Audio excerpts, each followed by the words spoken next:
We should really thank God for the technology that's here, that we can gather from all around the world. Literally, I'm here in the United States, and Rafi is here in the United States. Mefe, it looks like you're in the middle of the ocean with an aircraft carrier behind you. Robert, we see that you're in San Francisco, Robert Pelabello. I just imagine, here we are all around the world just giving praise to the Lord. This technology that we have to use for the kingdom of God, I truly believe we're in the last days, where Jesus said that this gospel shall be preached to the whole world, and then the end will come. And today we're experiencing it now with internet technology and satellite communication, and the body of Christ can gather together like this. This is a mini version of heaven where all nations, tongues, and tribes comes together to worship around his throne. Amen? So thank you, Lord. Proverbs 18:10 is a very special scripture in my heart. It says, "The name of the Lord is a strong tower, and that the righteous run into the name of the Lord, and they are safe." And the Lord gave me this beautiful little song way back in 1994. Can you imagine? We've just celebrated the 30th anniversary of this song, "The Lord is My Tower," which came to me basically when I was trying out a new keyboard, and I just hit the button and I heard all this beat, and a song started coming into my heart, and I began to sing.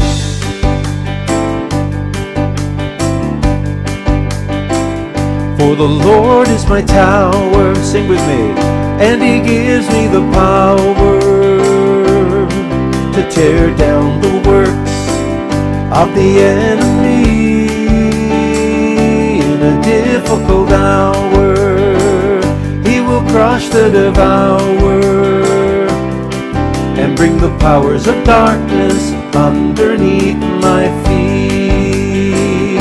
For the Lord is my tower, and he gives me the power to tear down the works of the enemy.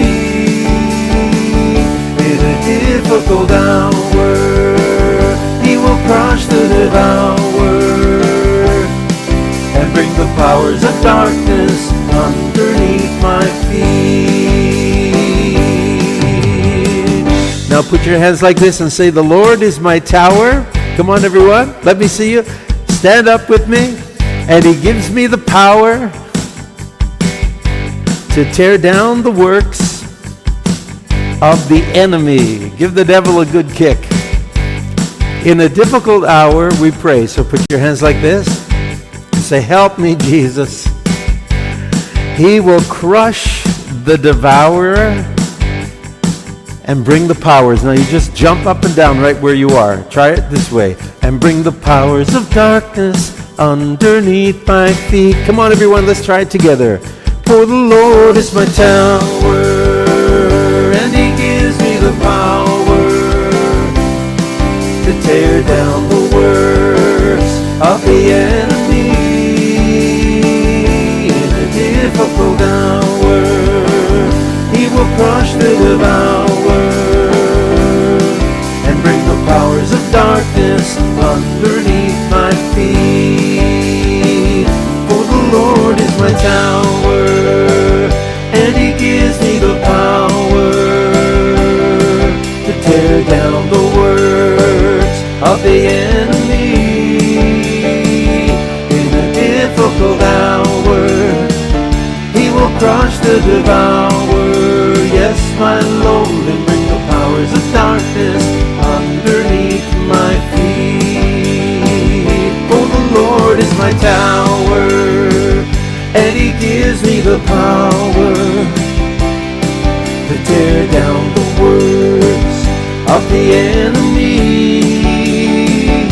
In a difficult hour, hallelujah, he will crush the devourer and bring the powers of darkness underneath my feet. Blessed be the name of the Lord. Blessed be the name of the Lord. Blessed be the name of the Lord Most High. Blessed be the name of the Lord. Blessed be the name of the Lord. Blessed be the name of the Lord Most High. The name of the Lord is a strong tower. The righteous run into it, and they are saved. The name of the Lord is a strong tower. The righteous run into it, and they are saved. Come on, everyone, sing with me. Blessed be the name of the Lord. Blessed be the name of the Lord. Blessed be the name of the Lord Most High. Blessed be the name of the Lord. Blessed be the name of the Lord. Blessed be the name of the Lord Most High. Jesus is the name. Jesus is the name of the Lord. We love you, Lord. Jesus is the name of the Lord. Jesus is the name of the Lord Most High. Yeshua. Yeshua is the name of the Lord. Yeshua is the name of the Lord. Yeshua is the name of the Lord Most High. For the Lord is my tower. For the Lord is my tower. And He gives me the power to tear down the works of the enemy.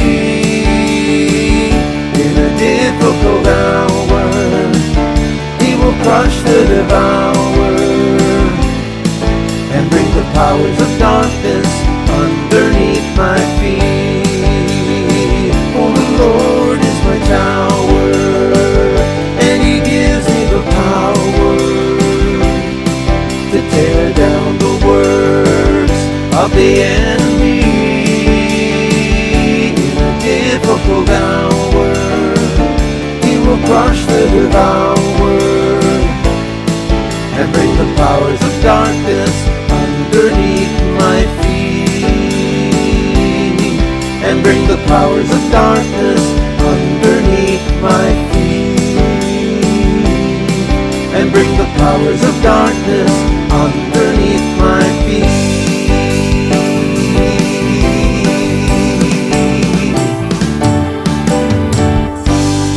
Hallelujah. Praise you, Lord. Let's give the Lord praise, everyone. Hallelujah. Thank you, Father. Amen. Amen. Amen. Hallelujah. Amen. Or microphone, Pastor Steve. Unmute your microphone. Unmute.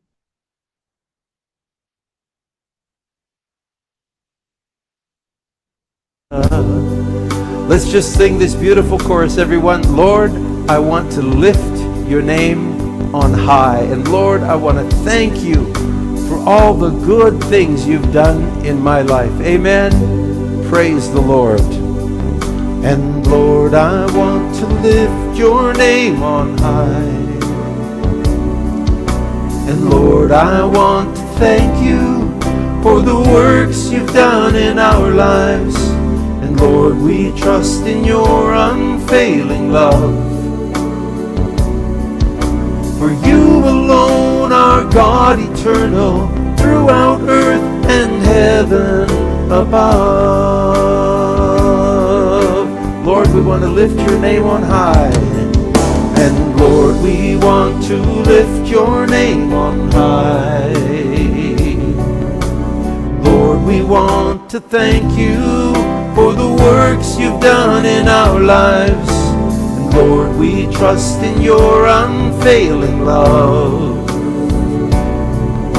For you alone are God eternal, throughout earth and heaven above.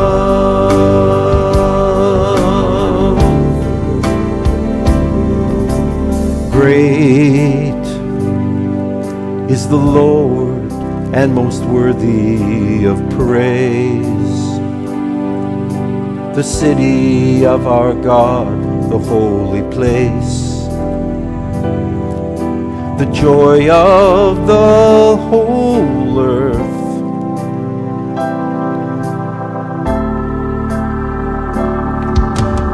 Lord, great is the Lord in whom we have the victory.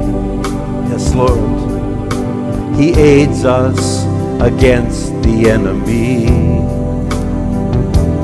And we fall down on our knees.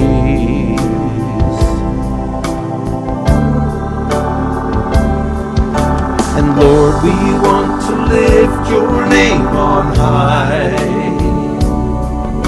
And Lord, we want to thank you for the works you've done in our lives. And Lord, we trust in your unfailing love. For you alone are God eternal throughout earth and heaven above.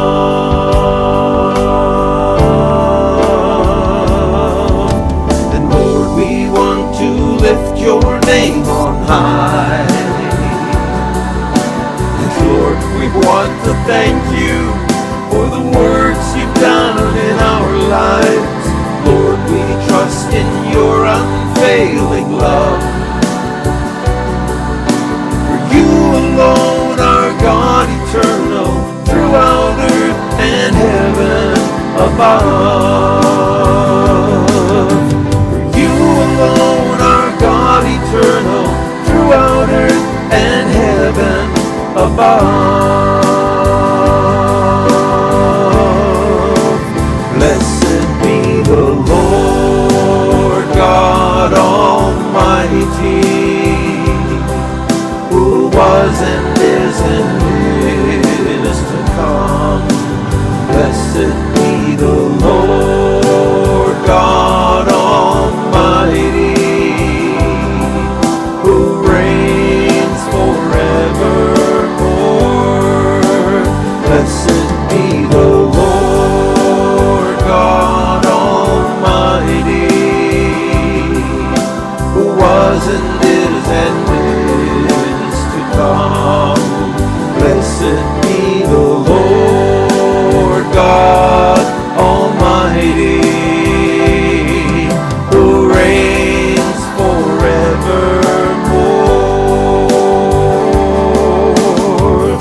Father in heaven, how we love you. We lift your name in all the earth. May your kingdom be established in our praises as we purpose to exalt your name alone. Come on, everyone, sing with me.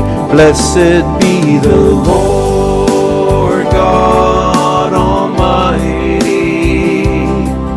who was and is to come. Blessed be the Lord God Almighty, who reigns forevermore. Blessed be the Lord God Almighty, who was and is to come. Blessed be the Lord God Almighty, who reigns forevermore. Lord, you reign forevermore. You reign, my God,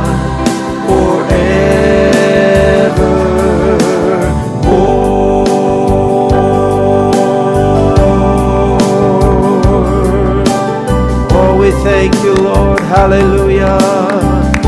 Praise the name of the Lord. Thank you, Father. Praise the Lord. Praise the Lord. You know, the kind of anointing I feel right now is really a beautiful anointing. And I've sensed this sometimes when I've been leading worship and I look at the congregation and I see certain individuals whose hands are like this and they're weeping and they're going down, and you know that they're really being touched by the Lord. And as I see here on Zoom, as I've been leading the worship, many of you are like that. I see beautiful exhibition, outward display, not that you were intending to be seen, but God sees what we're going through. God sees our hearts. God sees our response when we sing songs like this. Blessed be the Lord God Almighty, who reigns forevermore. Lord, I want to thank you for the good things you've done in my life. And only the Holy Spirit knows what each one of us has gone through in our lifetime. Only the Holy Spirit knows what we're recalling when we're singing these songs, and it's causing us to cry before Him or to have some response of worship. And as a worship leader, it's important for us to make sure that the people have the time and the freedom to experience what's going on in their heart as they connect the words that we're singing together with their own individual situation in life. And for this reason, I just encourage us as worship teams, band members, singers, dancers, to enter into that place ourselves where we're not just doing a job up here on the stage or in your church there or even on Zoom. We're not just doing a job where we play and sing and lead songs, but instead we are encountering God ourselves as musicians, singers, worship leaders, dancers, sound men and technicians. We're encountering God ourselves. And as we do that, it will contribute to the atmosphere that the Holy Spirit is creating in that service. Do you hear what I'm saying? We're not putting on a show. We are not doing a concert. We are helpers to help the Holy Spirit move in the people's hearts, and then to help the people to respond to the Lord in whichever ways might be applicable to their situation. Amen? We can't judge whether people are worshiping by their outward actions, but you can sure tell when something is going on when you see a person's display. And for this reason, I'm encouraging you as worship team members, look carefully and see if the people in the church that you're leading are responding. Are they participating in worship? It's so important that the people participate. And for that reason, we have to look carefully at a lot of things to see, are we helping the people participate in worship? Are we playing the songs that they can connect with? I'm a real strong one on this point, that we need to be using songs that will help our people connect with the Lord. And more often, familiar songs will help people. Familiar songs that are dynamic, that have the Word of God in them, and that allow people to experience over and over something that the Lord has done in their life. Like what I just led you in. Lord, I want to thank you for the works you've done in my life. And our songs need to allow people to touch the Lord in their own personal way.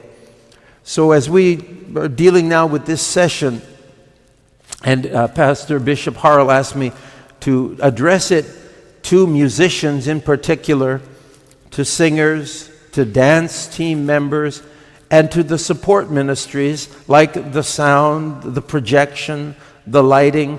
So if you are in that category, I want you just to put your hand up like this and leave it up for about 10 seconds if you are a musician, singer, worship leader, dancer, or a technician. Let me just click through. Bishop Harrell, with your permission, I'm going to look through. Hold it up. Wow, 1, 2, 3, 4, 5, 6, 7. This is why it's good if I can get a response. Hi, Rochelle, waving me there, Rochelle Bulacan. I'm looking at many of you. Praise God. Anyone else? Yeah, I see hands. Reverend Carmen Barcelona is there. Marianne is there. Lenny, Jessica, praise God. Amen. Israel Alaran is there. Praise God, Brother Israel. And many others. I won't be able to mention all of you, but I bless you for taking time to lift your hand, because it helps me to, as a teacher, to be able to look at you and connect with you. So let's talk a little bit now about this important aspect. I've entitled this teaching session, Musicians as Priests and Levites in the New Testament Church of God. And I have a worship session, actually a seminar. And I do seminars of training and teaching on this subject. So as we begin the BAM Academy for 2025, isn't this a great topic to begin our sessions with? Praise the Lord. Priests and Levites in the house of God. And our time is limited. I usually teach this in maybe a 12-hour course. I remember one time I taught it in Abu Dhabi and also in Sharjah, United Arab Emirates, and we only had one day to do it. And we began at 10 in the morning and we finished at midnight. And we went nonstop with only one break for lunch and one break for dinner. So we had 12 hours of teaching nonstop to get through the material that I would teach in this worship seminar. So I'm going to pare it down, and we're going to focus on some key points now as we begin. So I want to talk about praise and worship as a foundation. And we're going to look at the importance of the foundations of praise and worship. And God has created praise and worship for our benefit, brothers and sisters. He doesn't need our worship. He doesn't need our praise, but He has commanded us to praise, not because of what it does for Him, but because of what it does in us. It's through praise and worship that we experience God more intensely and intimately in our lives, and we're changed by His living presence. Praise the Lord. Now let's talk about praise. God wants us to participate in our praise and worship. If you are in a football game or a basketball game, you have two different sets of people. You have the players on the field, and you have the people in the crowd. They are called spectators. The spectators, they make noise and they go, "Ray, go team, go," but they don't directly affect the outcome of the game. Who affects the outcome of the game? It's us who participate. It's the players on the field. They are the participators in the game. They are the ones that affect the outcome of the game. And it's the same way, brothers and sisters, when we're having a church service. You can be a spectator or you can be a worshiper. Spectators are those that just sit and watch the show. They come in, often they come in late to church.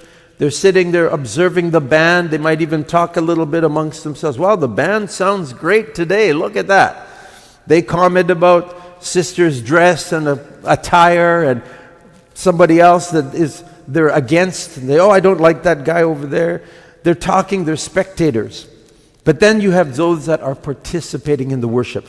And the participators in worship are the ones that are going to affect the outcome of that worship service. Can I hear an amen? And so we want to make sure that the people that are in the congregation are actually participating in worship.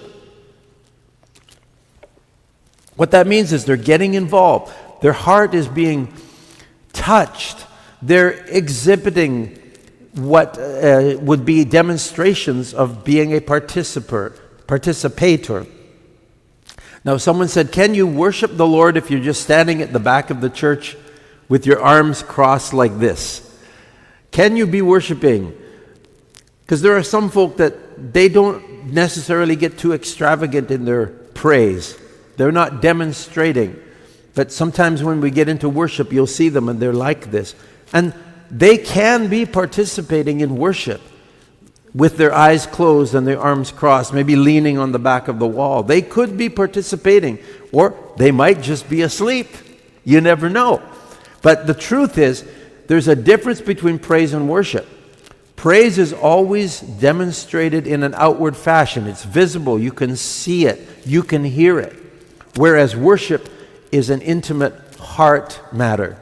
So as we talk about praise and worship, audible, vocal, or visible, and it can be several of these at the same time. For example, if someone is clapping, that is audible and visible. If someone is shouting, that's vocal. Someone may be standing, that's visible. Someone may be dancing, that's visible.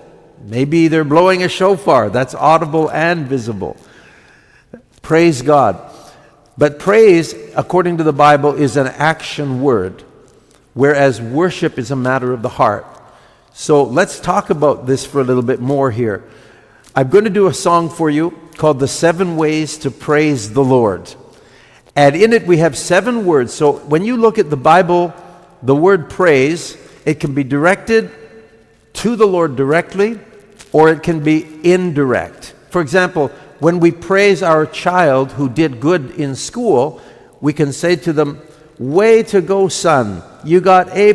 I'm proud of you." That's praising our son directly. Or we can tell our neighbor, "Oh, you should see how good my son did in his soccer tournament. He did so great. He got the winning goal." So we're praising our son, telling others. So in our praise, we can either praise God by telling others about him, or we can praise God directly. So let's look at these 7 different ways that we can praise the Lord. Number 1 is todah. Todah means a sacrifice of praise. It's giving God our praise even if we don't feel like it. We make an effort, we sacrifice. Yada means to let your hands be raised. Just try that right now where you're at. Lift your hands. Yada, let your hands be raised. Like a little child running to mommy or daddy. "Mommy, daddy, pick me up, hold me." Or it's surrender when someone points a gun at you, a police officer, and says, "Put up your hands." We put up our hands, we're surrendering. God wants us to surrender willfully our lives to him. Barak means with a quiet voice. Literally means to kneel and to bless the Lord. Halal, the word halal is what we sing when we say hallelujah. Really what you're saying when you say hallelujah is halal Yahweh, Jehovah. Halal means to boast, to celebrate, to make a lot of noise, to be clamorous and even look foolish. So halal is getting our soul involved in worship. Our soul is the part of our being where we have our mind, our will, and our emotions. So halal means get involved in your praise. Shout, spin around, dance, give glory. All right, the word zamar means to play for your on your instrument for the Lord. Zamar, play for him a song. Tehillah means to sing your praise. So this is an important aspect, and this is the type of praise that the Bible says God inhabits. For example, in Psalm 22, it says God inhabits the tehillah of his people. God inhabits the praise of his people, the vocal praise. And if you've ever noticed, when you walk into a church or you're in a church and they're praising the Lord, you can really feel the presence of God. And it's coming through the singing. When the people sing the tehillah, God inhabits that place. That's important. Tehillah, you can sing along. Shabach means to shout your praise to the Lord. Shout your praise to the Lord. Shabach, praise the Lord. So this is 7 ways to praise the Lord. Let's sing it together, everyone. Are you ready? I'm going to do this as a cha-cha because I know Filipinos love cha-cha. Amen? Sometimes when I'm feeling down and the devil comes around, I start to make a joyful sound that he cannot ignore. It's a heavenly idea, guaranteed to make the devil flee. Perfect panacea, 7 ways to praise the Lord. Sing with me. Toda, sacrifice of praise, Yada. Let your hands be raised, Barak. With a quiet voice aloud, let your soul rejoice, Amar. Play for him a song Tehillah. You can sing along, Shabbat. Shout for joy, that's 7 ways to praise the Lord.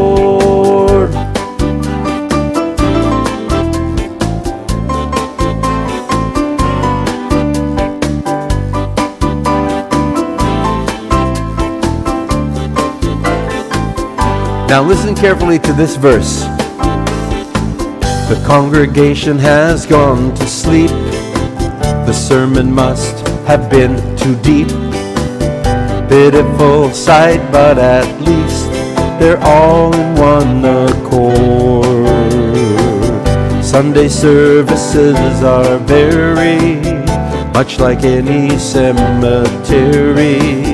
Someone ought to tell them 7 ways to praise the Lord. Here we go. Toda, sacrifice of praise, Yada. Let your hands be raised, Barak. With a quiet voice, Halal. Let your soul rejoice, Amar. Play for him a song Tehillah. You can sing along, Shabbat. Shout for joy, that's 7 ways to praise the Lord. Sing, la la la la, la la la la la, la la la la la, la la la la la. I see some of you doing cha-cha. La la la la, la la la la la. La la la la la, la la la la la. Calypso chorus itemizes what the scripture emphasizes. 7 holy exercises that magnify the Lord. Practice each one faithfully, and very soon you're sure to see you have found 100 brand new ways to praise the Lord. Oh, I see the smiles. Toda, sacrifice of praise, Yada. Let your hands be raised, Barak. With a quiet voice, Halal. Let your soul rejoice, Amar. Play for him a song Tehillah. You can sing along, Shabbat. Shout for joy, that's 7 ways to praise the Lord. One more time. Toda, sacrifice of praise, Yada. Let your hands be raised, Barak. With a quiet voice aloud, let your soul rejoice, Amar. Play for him a song Tehillah. You can sing along, Shabbat. Shout for joy, that's 7 ways to praise the Lord.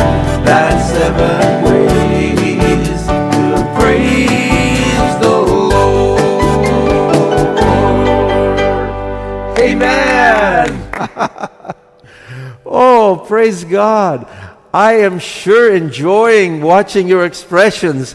Brother, sister, I am really proud of you praising the Lord. I'm looking at Adelaida, Austria, and Merlin Gallopin. They are just, wave so the people can see where you're at.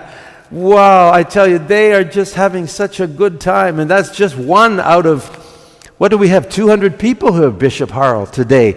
And I'm watching all of you getting involved in praise. See, this is important.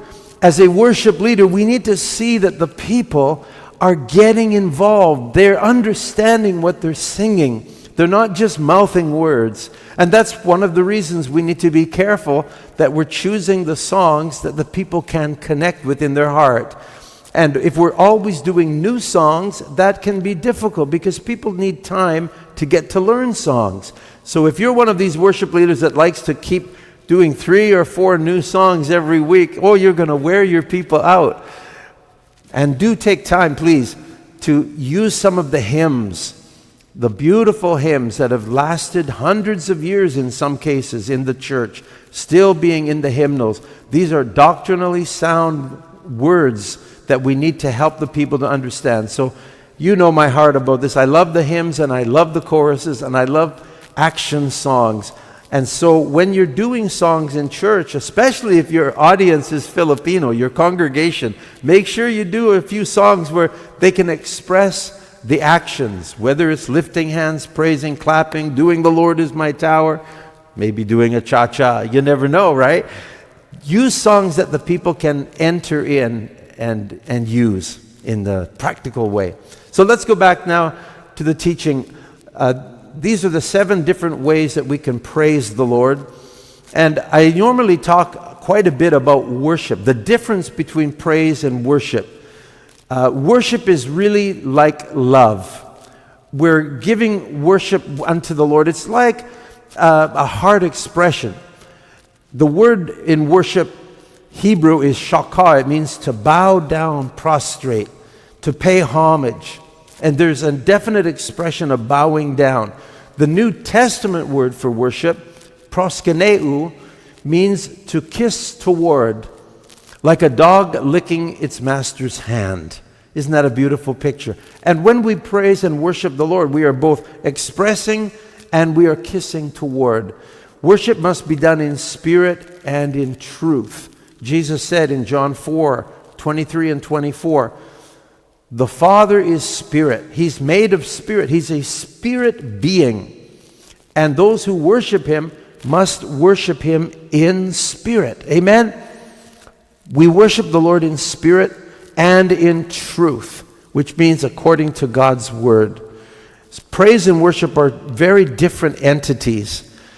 Praise can overlap worship, but usually praise is outward and visible. Worship is inward and from the heart.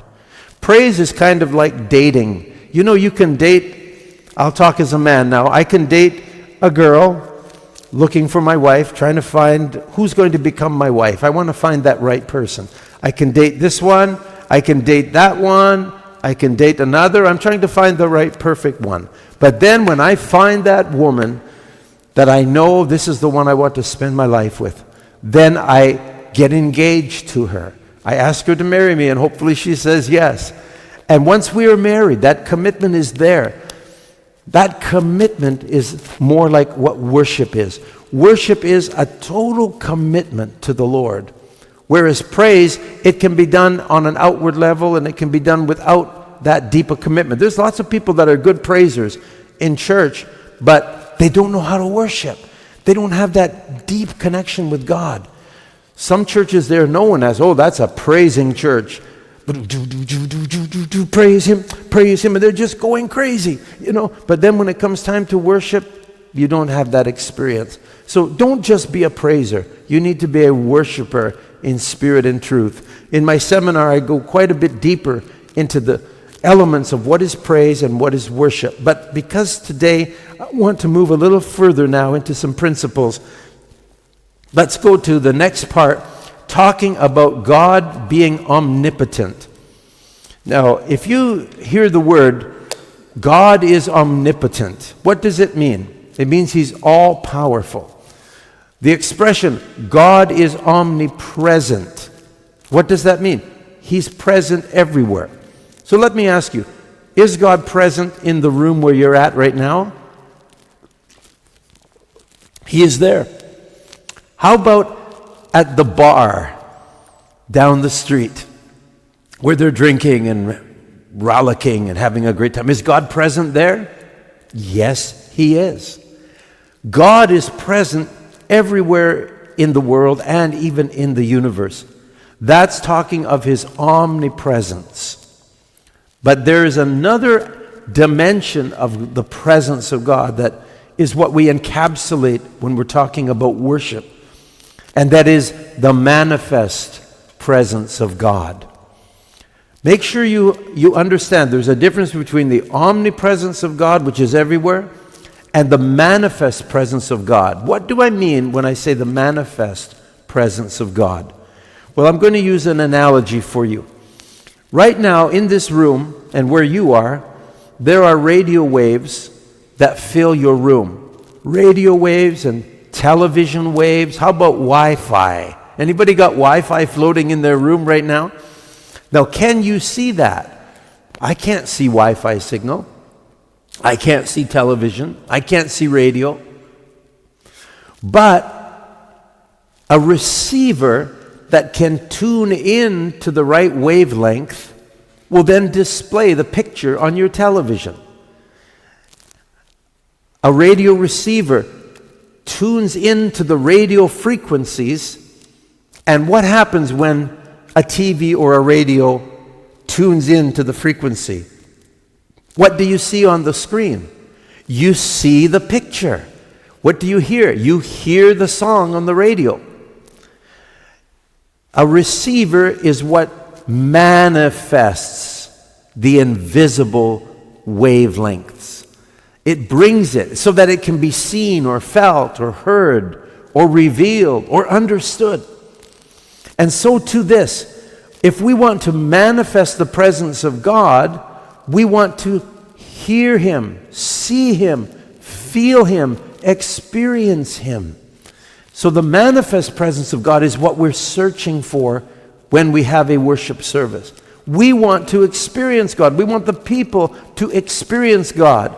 So how do we experience God? What is it that happens inside of man that enables us to get a picture of God, to experience Him right in our presence? It is our spirit. Did you know, I'm sure you do, there are three parts of man: body, soul, and spirit. The body is the part of us that enables us to connect with the world. Do you know the 5 natural senses? Sure you do. Sight, hearing, smell, taste, and touch. These are the 5 ways that our body becomes conscious of the world. So let's say it together. The body is world conscious. The soul of man is self-conscious. When you think a thought, just look at me right now and think something. Now, I can't hear what you're thinking. Probably good that I don't.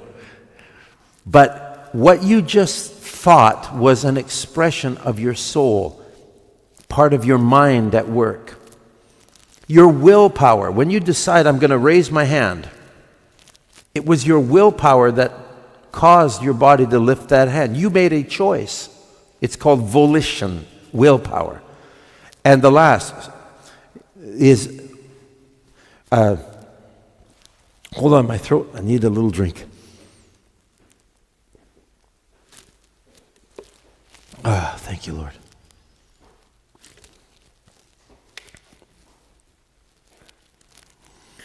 The third part of our soul is our emotions. When we get excited, when we feel happy or sad, that's our emotional part of our being. Now, the soul is made up of mind, will, and emotions. Those are the 3-part being. Now, the spirit of man is how we commune with God. The spirit of man is made up of, again, 3 aspects. We have our conscience, we have communion with God, amen? And this is important. We also have intuition. If you look at this triangle, you'll see at the bottom third of the triangle, our body is world conscious. The middle part of the triangle, our soul is self-conscious. And the top portion of the triangle is spirit. That is how we become conscious of God, through communion, intuition, and conscience. This is the tripartite makeup of man. And when we come in communion with God, God's Spirit communes with our spirit. That's where we hear from the Lord. That's why Jesus said, you must worship the Father in spirit. It's a function of spirit. You're not worshiping God if you're dancing. You're not worshiping God if you're shouting. It's part of praise. It's an element. But when you get into worship, it has to be a spirit function. And in our services in church, it's important to realize we are there to help the people come from a body expression. And by that I'm saying they first are getting into church. Their bodies are there. Then you get them involved in their mind. They begin thinking about the Lord. They begin singing to the Lord, expressing words. And then you get them to commune with God in the realm of their spirit.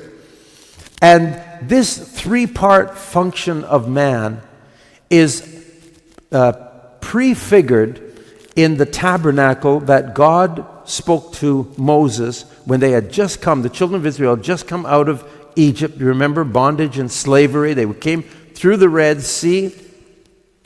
And God said, I want to dwell with you. And he told Moses to build an ark and to build a tabernacle. The beautiful ark here. Look at this. This is made of solid gold with gold covering over acacia wood. And God gave all these directions to Moses. And he said, build me a tabernacle and put this ark in it in the Holy of Holies. And I will speak with you, Moses, from between the wings of the cherubim. And remember that when the ark was placed in the tabernacle, God was there over top of the Holy of Holies with a pillar of fire during the night and a pillar of cloud during the day. And this followed the children of Israel all their years until they came into the promised land over 40 years later. Now, this picture of the tabernacle is important. God said, I want to dwell with my people. So I want to talk for just a moment to lay a foundation. In the tabernacle, you're going to see these positions. There's the outer court, then there's the inner court, and then there's the Holy of Holies. This equates to the three parts of man. Notice on the picture, you see where the outer court is? That corresponds to the body of a man, the world conscious, the outward part. If you were standing in the court and you looked up into the heavens, you would see the sky, you would see the stars at night. Now move into the holy place, and you're going to see the golden lampstand, the table of showbread, and the altar of incense. These three pieces of furniture, holy furniture, God instructed Moses to build these. And this represents the soul of man, where the soul of man is not a corporal part. It's non-corporeal, it's non-body, it's non-physical. And then you have the spirit of man, which is right where the Holy of Holies is, where the Ark of the Covenant is. And there is a veil, you see the dotted line, the veil between the Ark of the Covenant and the altar of incense. This veil represents a very important division. Just as this entire tent called the holy place really has two parts, the holy place and the Holy of Holies. Some people call it the most holy place. This is the inner court. And just like man has a spirit and a soul, the spirit and soul are enmeshed together in man. But how is it divided? The Word of God says the Word of God is quick and powerful, dividing to the asunder. It can cut spirit and soul and is a discerner of the thoughts and intents of the heart.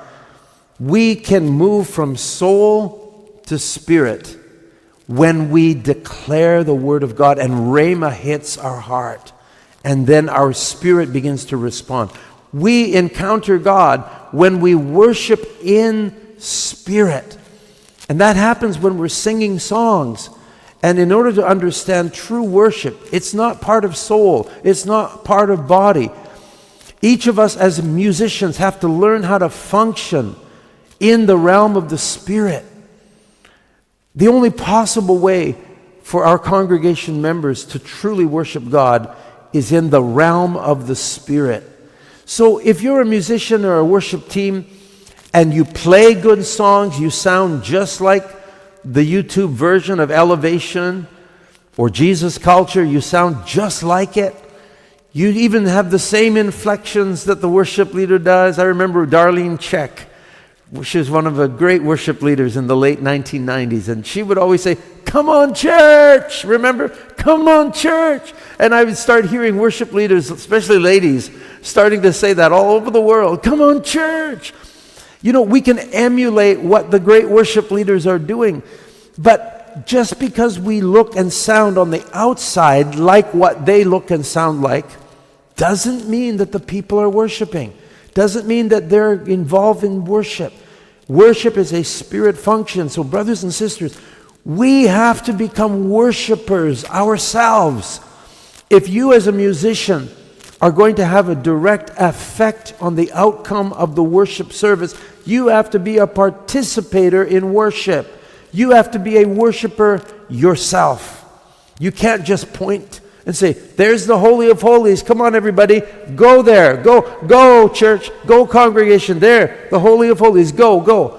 And yet that's what's often happening in our praise and worship, is we're still in the soul level. We're praising God in the emotions. We're seeing young people cry, or maybe you see the whole church jumping and bouncing, the river song or whatever the latest, God's great dance floor, and everybody's excited, dancing.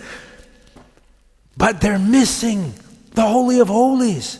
You've got to go beyond the physical, beyond the soul, beyond the mind, the will, and the emotions, and the crying, and "Oh, God loves me, I feel it. You've got to get beyond that into the realm of the Spirit, where real, true worship can take place. Can I hear an amen? Say amen in the chat so I know that you're all there. Praise God. Now, I want to talk about how are we effective as leaders? Can I talk about being a tour guide for a moment?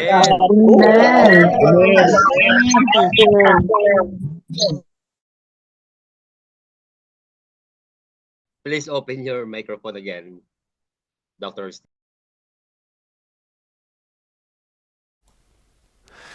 Let's talk about how do we become tour guides. Our job as worship leaders, and this includes musicians, singers, and technicians, sound men, lighting, projection, everybody is involved in this. And I want to refresh your memory. Our job as a worship team of musicians, support technicians, our job is to help the people praise and worship the Lord. We are helpers. The audience is God. The audience is not the congregation. You're not up there on a stage putting on a show and people sitting there watching. That's what it's like when you buy a ticket to a rock concert or some theater. You buy the ticket, you're the audience. You sit there. The performers do their job, they perform.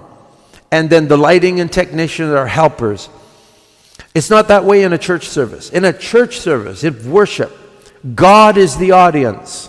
The people, the congregation, are the performers. And the helpers, the worship team and technicians, our job is to help the people do their job well, to praise and worship the Lord well. Can I hear an amen to that?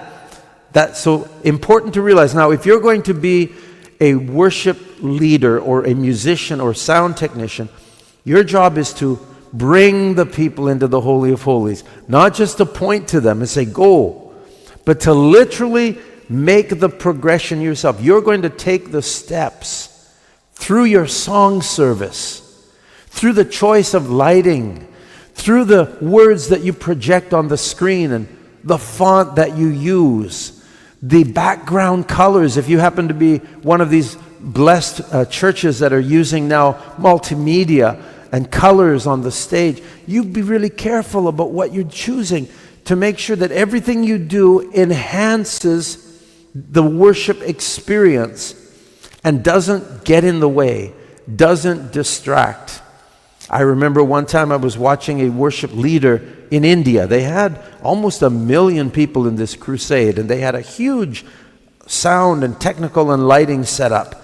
And they had LED screens behind the worship leader. And I hear the worship leader singing these nice songs and trying to get into it.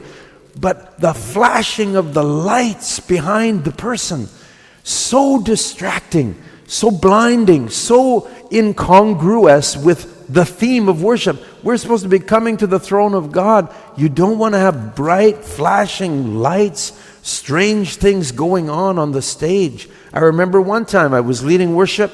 I had a new guitar player, and everybody was coming along with me. I was seeing everybody clapping and singing, and then all of a sudden, I saw the people, and they were going like this. And they were looking, and they stopped participating. And I thought, what happened? What's going on? And I turned around me, and my guitar player, who doesn't usually play in church, he was fresh at this experience. He had turned around, and he was fiddling with his amplifier buttons. And he had a really big butt, and he was stick right out. And all of a sudden, all the people were focused on this big butt pointing at them as he's bending down, adjusting his wah-wah pedal and his guitar amp. You talk about destroying the worship. Something that we do on the stage can distract the flow of worship, and we must make sure we don't do that. I'll talk about that more either in this course or the next session that we do, about things that you are to avoid in our worship services that can create distraction, that can break people's attention off of God, and suddenly you're earthbound again, and you're harming the flow. So let's talk about now our job as tour guides. Worship leaders are tour guides into the Holy of Holies. If I wanted to go for a tour, let's say I visit Bishop Harrell, let's say I come to Hong Kong, where you happen to be, and I see you tomorrow, and I say, Bishop Harrell's great, can you give me a tour of Hong Kong? And you go, yes, Pastor Steve, come on, let's go for a tour tomorrow. I'm going to show you all the sights. And then tomorrow, as I meet Bishop Harrell, he says, where do you want to go, Pastor Steve? And I go, well, you choose. Tell me where you want to go. What do you like the most about Hong Kong? What if Bishop Harrell says to me, I don't know, this is my first time in Hong Kong. I just came here last night. You see, you can't be a tour guide if you don't know the territory. That's so crucial. So if we are going to bring people into the Holy of Holies, we have to know how to get there ourselves. If we're going to lead the people into a worship experience, we have to be worshipers ourselves.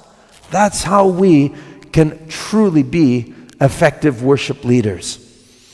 So our job as worship leaders, musicians, singers, technicians, we have to be connected with God. We have to have God in one hand. Put your left hand up and say, God in one hand. Okay, that represents your spiritual life. Are you a worshiper? Do you read the Word of God? Are you a prayer? God in one hand, the people in the other hand. So reach your right hand down and grab hold of your congregation. Now you've got the people. Then you are to bring them together. That requires craft, skill, experience, knowledge, wisdom, and revelation. To be a good worship leader, to bring them together. And once they are connected with God, a very important thing is to let go and get out of the way. This is essential. So, God in one hand, the people in the other, bring them together, then let go and get out of the way. What happens when we get out of the way? Because they've connected with God, now the Holy Spirit can do His work inside of them. I have been in so many worship services where the worship leader has worked hard, been sensitive, really moved the people, gotten them to a point in worship where now the Holy Spirit is able to do work. You'll see people crying on the floor. You'll see people with tears. You'll see people opening their Bibles and they're looking. God is speaking to them.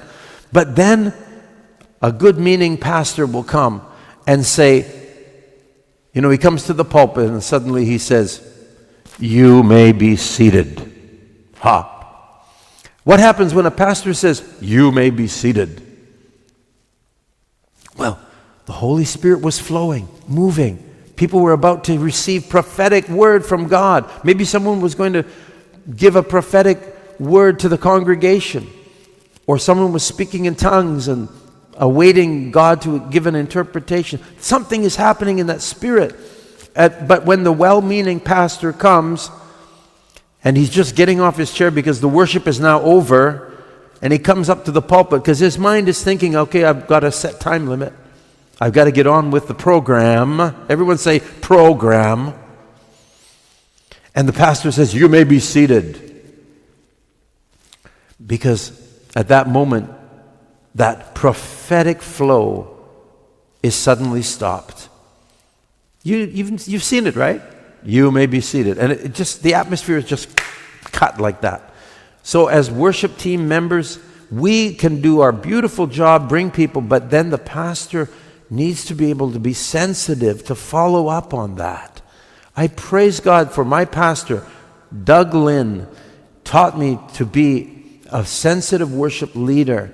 And when he would come to the platform after the worship was over, he would just carry the flow. He might say, "Let's sing that one more time, Steve."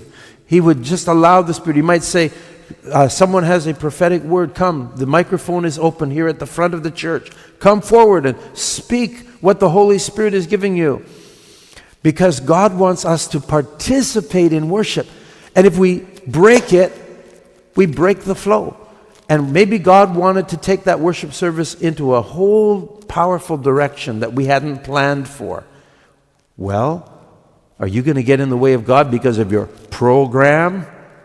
Don't be like that. Our worship services need to be a participation of the people, and that involves them. As Paul said, when you come together, one has a song, one has a psalm, one has a tongue, one has an interpretation. Maybe someone is saying, the Holy Spirit is really speaking to me during the worship, and just read the word. Have a microphone set up in your congregation at the front. Teach your people that if the Holy Spirit is touching your heart, then you come and you share. Now you have to monitor that sometimes because people are frustrated preachers. They never got to become a preacher. So now when they get a chance, they want to come and preach for half an hour. No, that's not what this is about. This is if the Holy Spirit is really moving on you. Now I'm going to ask Pastor Maffey, are you here, brother? Because I know you were there, but I don't see you on the screen. I'm going to ask Pastor Maffey. I know he didn't expect this. Pastor Maffey, are you still present? Just raise your hand if you are. And Bishop Harrell, can you turn his mic on? I want to talk to them for a second. There he is. Bishop Maffey. God bless you, and thank you for your service of our nation, brother. When we were singing, "Lord, I want to lift your name on high" in worship, I saw you with your hands like this. You were really being touched. Can I just ask you for a moment, can you share with us what was happening inside your heart? It reflects on me the goodness of God. God without me, He's still God. Me without Him, I'm nothing. And Amen. so it brings me to that deep sense of recognitions of true humility, recognizing that just like in the book of Acts 17:28, in Him I live, I move, in Him I be. So I humble myself, not just thoughts, not just myself, but my whole being, my whole spirit, my whole strength should be submitted to the one who holds my life. And that's why I bow my head and said, "Lord, I belong to you. Without you, I'm nothing." Yes. That's all it is. Yes, amen. Thank you for sharing that. And you see, brothers and sisters, we can allow people a moment in our worship service to do what Bishop Maffey just did. Come to a mic and just share a little bit of what happened in the worship time. As we allow people to do this, it makes a difference in our praise and worship. we can actually see the Holy Spirit directing our service around what someone has been quickened to share. Oh, that's exciting. That's called being a participator in the worship service. And I have been in many worship services where we've gone a direction that has only come forth because the Holy Spirit took over and began to have His way, and often involving some of the members in the church, others that were not planned to speak, but they shared a little bit, and it caused something to happen, to be quickened in another person's heart. And after Bishop Maffei shared, I could say, did anyone else something similar happen to you? And I'm sure I would get some thumbs up or waves from some of the 200 people, almost 200 we have here, saying, yes, during that worship service, these are what happened in my heart. And so this is part of helping people to get into the Holy of Holies in worship, where they come before God, and then participators in the worship service. Praise God. Well, thank you, Bishop Maffei. I appreciate that, and God bless you. Thank you for your service to this nation. We appreciate it so much. So I'm going to take a little pause here and just ask Bishop Harrell. Bishop, if you would take a moment and just share with the people what's on your heart, and then I'll come back and finish. How many more minutes should I teach for, Bishop Harrell? It's around, you still have like 30 minutes from now. All right. Is there any announcements that you want to do, or you want to take care of anything, or shall I just carry on? Yeah, hold on. Just have a break right now. Just a short minute. I forgot our BAM tradition. Can I ask everybody to get your mugs and your cups? And let us do our BAM tradition. Thank you so much for that, Bishop Dr. Steve, for having this short break. Okay, mga mugs po natin dyan.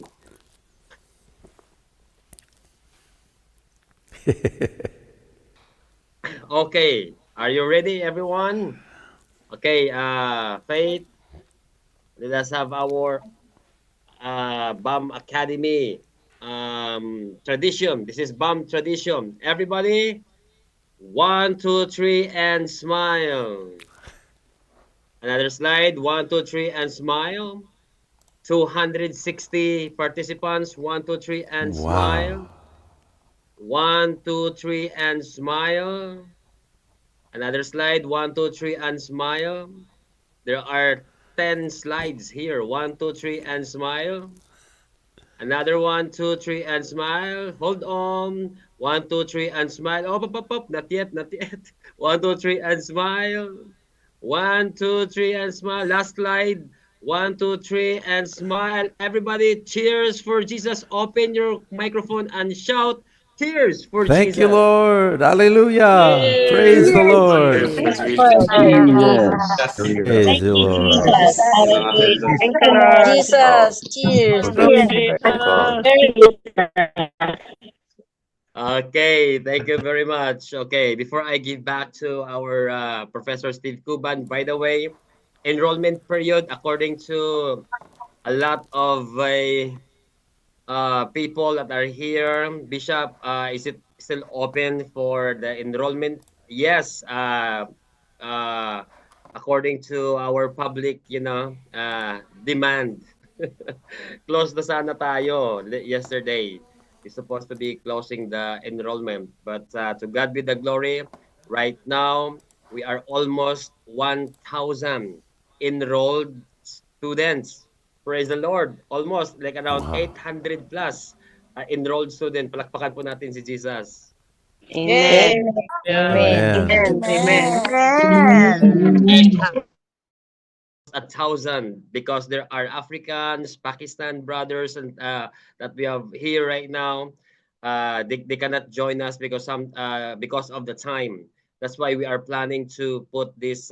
We will conduct another time like evening in the Philippines, in Asia, and that will be morning also in the other parts of the world, especially the Middle East and Paris, and also those people who are in India. Hello, in India, how are you doing there? Welcome to our BAM Academy Eternal Family. We have Pastor Ramo. Pastor Ramo is here. God bless you, Pastor Ramo, wherever you are in India right now. God bless you, my brother. So there are lots of people, lots of incoming students that are here in BAM Academy, and we are going to enjoy our time together.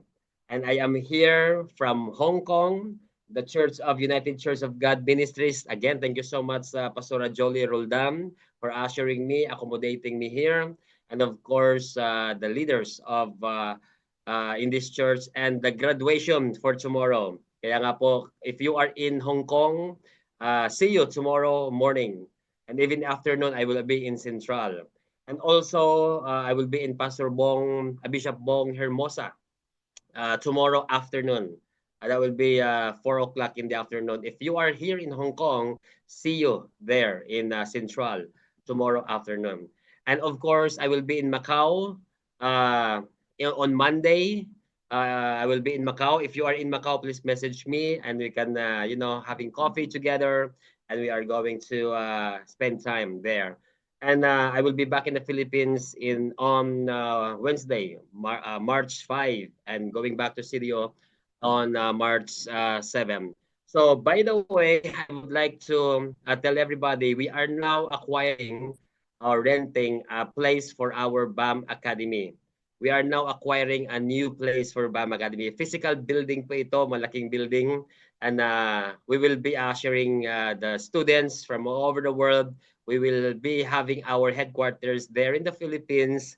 And please pray for this, pray for the finances, pray for the things that we need to have to acquire this building. Thank you very much, Pastor Steve, for the time. And right now, I'll give back to you the platform. Palakpakan po natin si Jesus, everybody. Thank you, Lord. Thank you, Lord.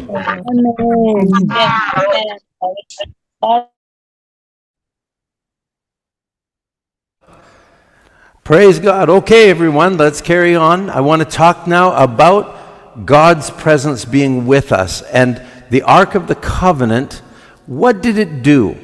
It was with the children of Israel for the 40 years that they were in the desert.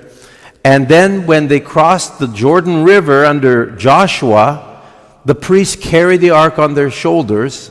The waters of the Jordan River stopped and they were all able to go over. And remember, they carried the ark around Jericho 7 times, and they shouted, and then the walls came down. And they had victory everywhere they went in the Promised Land. The Ark of the Covenant was essential to the movement and the worship of Israel. Everything was around the covenant, the ark, and around the tabernacle. Then as they moved the ark, they put it in the tent of Shiloh, and there it was for about 369 years. The Ark of the Covenant remained in the tabernacle of Moses in a place called Shiloh. My wife and I have visited there in Israel. There's an actual place where you can see the pottery and broken evidences that the Israelites would come every year. Remember, God had said to come and celebrate the festivals, and they would come, and the tabernacle of Shiloh is there. Then something happened after 369 years of this worship going on, and Israel had become a backslidden nation, and the 2 sons of the high priest, Hophni and Phinehas, went in and they took the Ark of the Covenant and they brought it out into battle with the Philistines. And the Ark was captured by the Philistines. So this was the first time in history that the Ark of the Covenant, the most precious piece of furniture in Israel, was gone. And you'll remember the word Ichabod, which means the glory has departed. So this ark was kept by the Philistines, but they couldn't hang on to it for very long because terrible things happened. When they opened it up, people died. The whole city woke up and had hemorrhoids one morning. Many different things happened, and they finally decided this ark is too hot to handle. They tried to give it around, but it was like a hot potato. You ever seen when you have a hot potato, you throw it to someone and they grab it, and they throw it, they throw it, and finally they put it back on a cart and they sent it back to Israel. Now, King Saul was not interested in bringing the ark back into Shiloh. And you'll read in Psalm 78, it says that God allowed his glory to depart. And that means the Ark of the Covenant.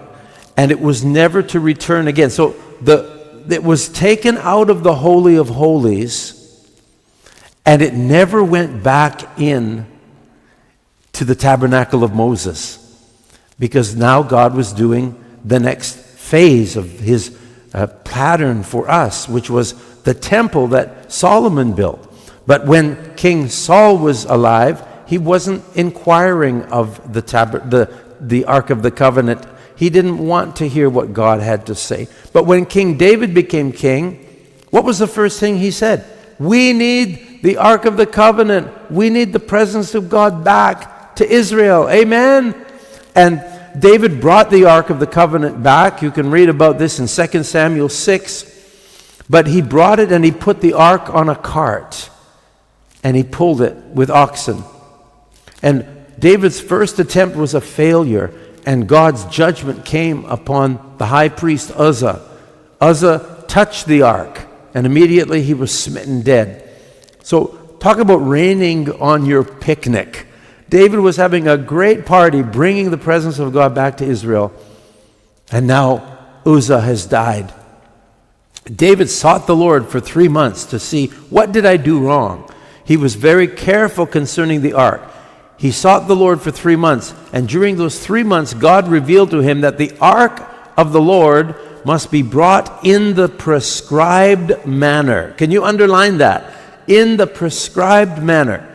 You see, God showed David that the Levites, only the Levites, are to carry the ark of God's presence. And they're to carry the ark of God upon their shoulders. So King David had mistakenly caused the ark to be placed upon a cart pulled by oxen. And now this speaks of man's attempt, I believe, to try artificial ways to bring God's glory. And it will never work. What is a cart made of? Boards and wheels. Sometimes in our churches we think that decisions of the board are going to bring the presence of God. No, it doesn't work that way. Sometimes we say, well, let's invite Don Moen because we want the big wheel. And so by bringing in the big wheel, that's what a cart is made of. Boards and big wheels. You don't bring the presence of God by putting big wheels. No, you bring the presence of God by putting the ark of the Lord upon the shoulders of the Levites. Amen? And David received revelation from God that this is how you're to bring the Ark of the Covenant back to Israel, on the shoulders. Amen? And now, David did 7 things that were very different than Moses' tabernacle, than the old way, the old order. And I want to share with you these 7 things. And if you will notice, all 7 of these are New Testament revelations. God gave David, King David, New Testament revelation 1,000 years before Christ came. So let's look at these. There's 7 important things that King David did differently about the ark. Number 1, he put it in a new location. He put it on Mount Zion. Number 2, he put it in a new tent, a new tabernacle, a tent that David set up on Mount Zion, and the Ark of the Covenant was brought in there. It didn't go back to the tabernacle that was in Shiloh, which is a number of miles or kilometers north of Zion. I've been there and I've seen the place of Shiloh and where that tabernacle was. You have to ask yourself, why didn't King David put the ark back into the tabernacle of Moses? Because God was now moving in a new dimension of worship.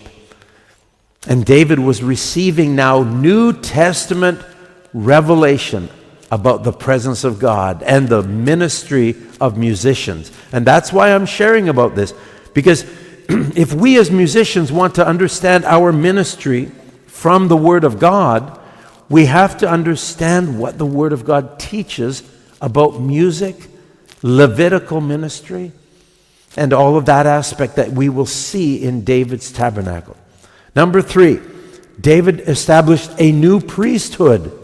This was the priesthood of the Levites. They were to sing and minister directly before the ark. Praise God. Number D, a new approach to God. Remember, in the Old Covenant under Moses, only the high priest could go into the Holy of Holies once a year, and he had to bring with blood. Remember that, on the Day of Atonement, Yom Kippurim. But now, David had a revelation that all the priests can come directly before the ark, and they would sing. They would offer sacrifices, but it's a different kind of sacrifice. So they had a new approach to God where we could come directly before the ark. That's what David understood. Not hidden away once a year only for only the high priest. Now the Levites could come directly before the ark of God. That signifies a new approach to God. And then a new sacrifice. Under Moses, they had animals, bulls, goats. But in this tabernacle of David, the sacrifices were the sacrifice of praise, the sacrifice of thanksgiving, the fruit of our lips giving thanks. Number 6, they had a new song. Did you know that most of the psalms that David wrote were actually composed while he was worshiping in the tabernacle of David, the tent of David, David's tabernacle that encompassed the Ark of the Covenant and had musicians and singers? They received new songs, songs that were prophetic, that spoke about who Jesus Christ, the Messiah, would be. Psalm 22, my God, why have you forsaken me? They stare at me. They cast lots for my clothing. They pierce my hands and my feet. God is prophesying through the musicians, singers, and Levites in David's tabernacle. And many of the psalms that we have are prophetic of who Jesus Christ is. And Jesus told, after he rose from the dead on the road to Emmaus, he talked to the 2 disciples and he said, I show you how I fulfilled everything that's written in the Torah, the Psalms, and the prophets. Because Christ fulfilled all the Old Testament scriptures. Not a bone of him shall be broken. And he fulfilled all of this. And these came, many of them, to David. And we sing them to this day, 3,000 years later, known as the Psalms. Do you love the Psalms, everyone? God has written the Psalms through his anointed minstrels and his Levites and psalmists. And just as a side note, when this broadcast is over today, this live stream, at about 1 hour after we finish, I'm going to do another live stream on my YouTube channel. And that YouTube channel is very easy to find. Just go to @Steve Kuban in YouTube and be a part. I have a 90-minute time of worship, and I'm talking about the Torah portions. And today the Torah portion happens to be about the creation of the Ark of the Covenant from Exodus chapters 20 to 25. It's so exciting how God gave descriptions about worship, even in the Ark of the Covenant and the tabernacle, all that are pictures of Jesus Christ. And David received additional revelation, and he received new songs of prophecy, and then he had a new vision for world evangelism. David wrote things like, all nations shall come and worship. That would be really outside of what the revelation was, because the Israelites knew that Jehovah God, Yahweh, is for the Jewish people. But now David is saying, all nations are going to come and worship you. That's New Testament revelation. And David received all this New Testament revelation. It was indeed not the tabernacle of Moses. Remember, the tabernacle of Moses was given to Moshe and the Israelites on Mount Sinai through the commandments, through the tablets, and through the law that God gave to Moses. But the scriptures in Hebrew says, we have not come to Mount Sinai that has smoke and fire and great noise, but we've come to Mount Zion, the church of the living God. David was New Testament 1,000 years before Christ came. Amen? Can I hear an amen? Some of you are looking at me saying, Steve, I'm not so sure of this. But it is true. If you look at Moses and David, let's compare Moses and David. Amen. Amen. Amen. Amen.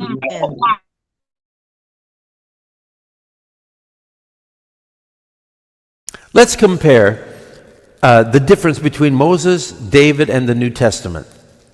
Okay, Moses, what mountain? Moses was Mount Sinai. David was Mount Zion, right? What is the New Testament? Mount Zion. How about the types of sacrifices? Under Moses, they sacrificed animals. But under David and his New Testament revelation, they offered praise, joy, sacrifices of thanksgiving. What do we offer in the church? Aren't you glad we don't need to bring a bull and a goat to the church every Sunday? Oh boy, am I ever glad. That would be messy. No. Praise, joy, and thanksgiving.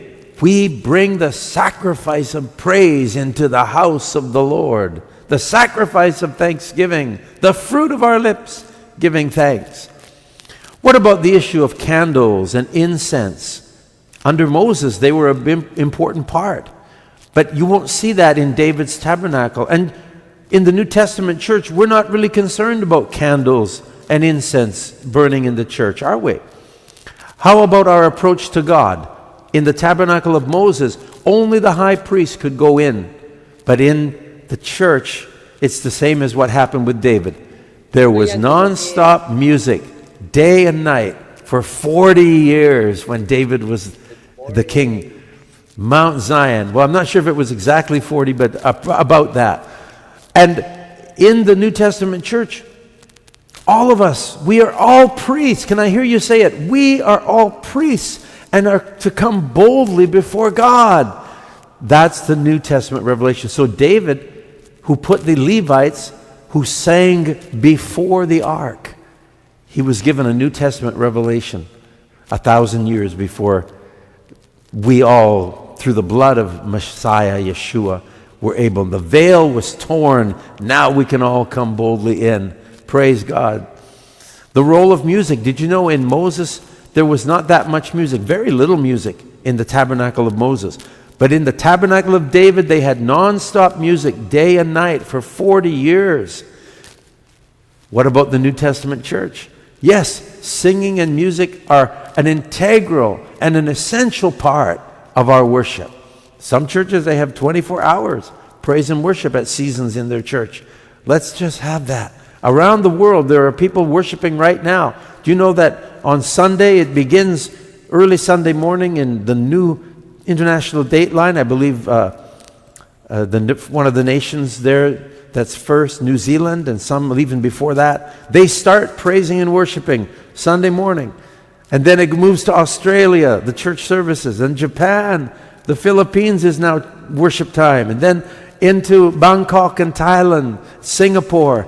And as the world turns, the church is worshiping. And we have a good 24 hours of praise and worship just from our Sunday morning services. God is at work.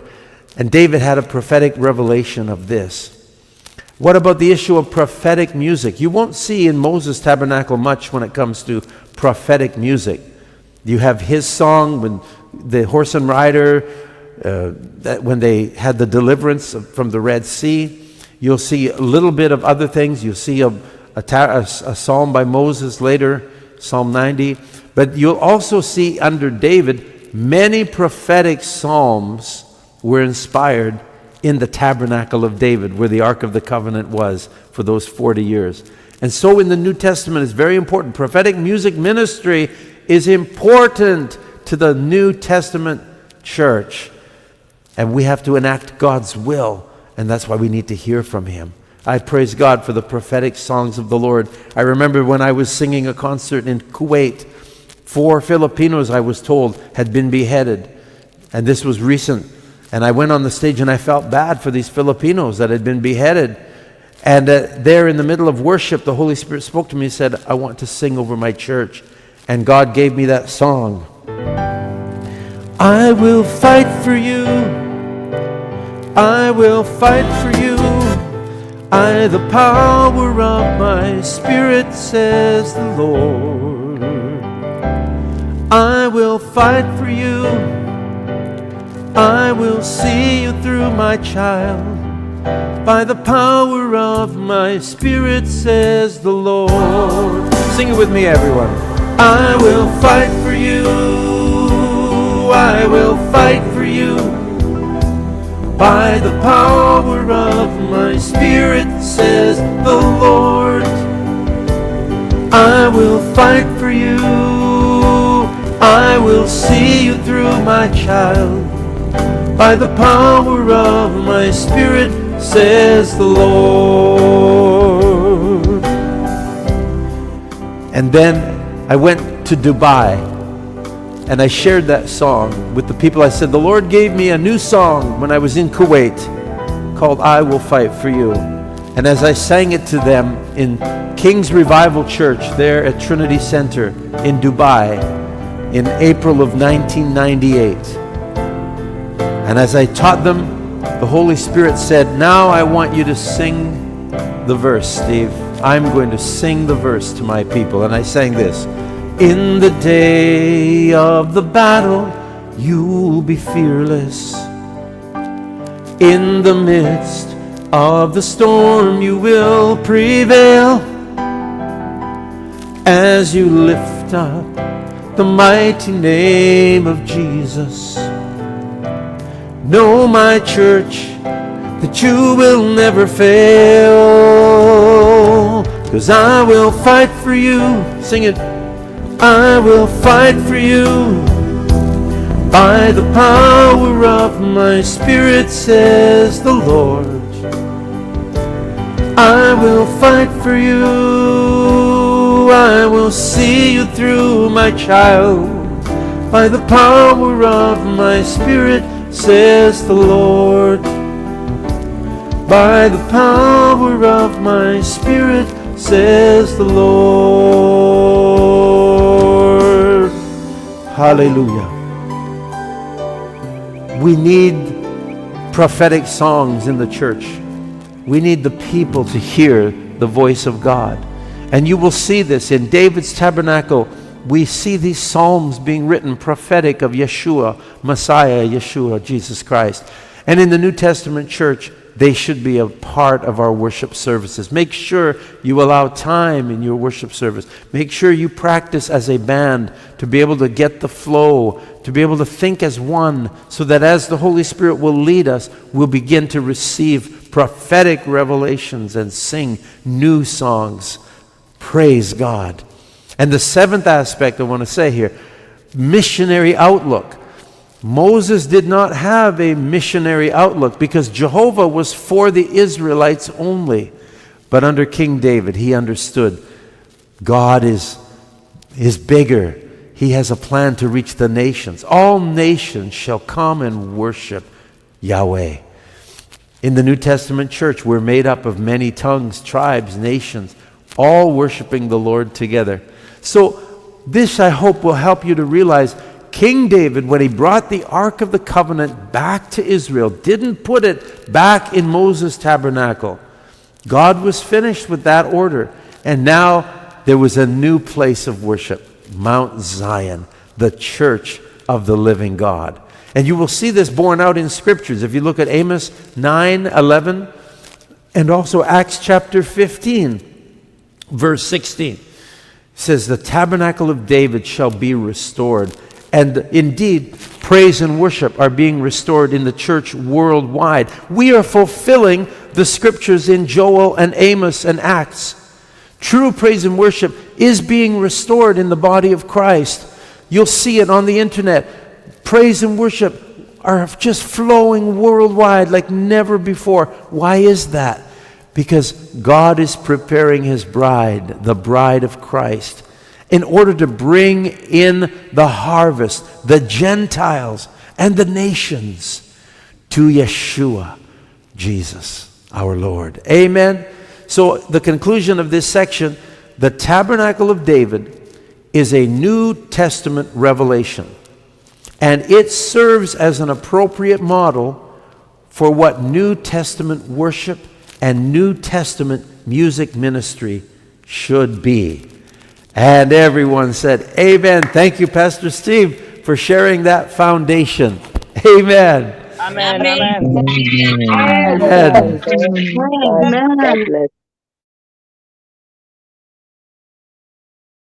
So now let us look at quickly some principles of New Testament music ministry. The order of musicians in David's tabernacle. Let's look at what were. There's 9 things that I noted that talk about how the musicians were ordered and structured in David's tabernacle. They were chosen.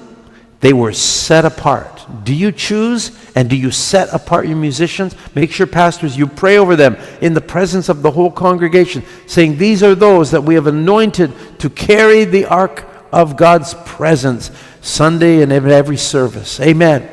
Number 2, they were instructed.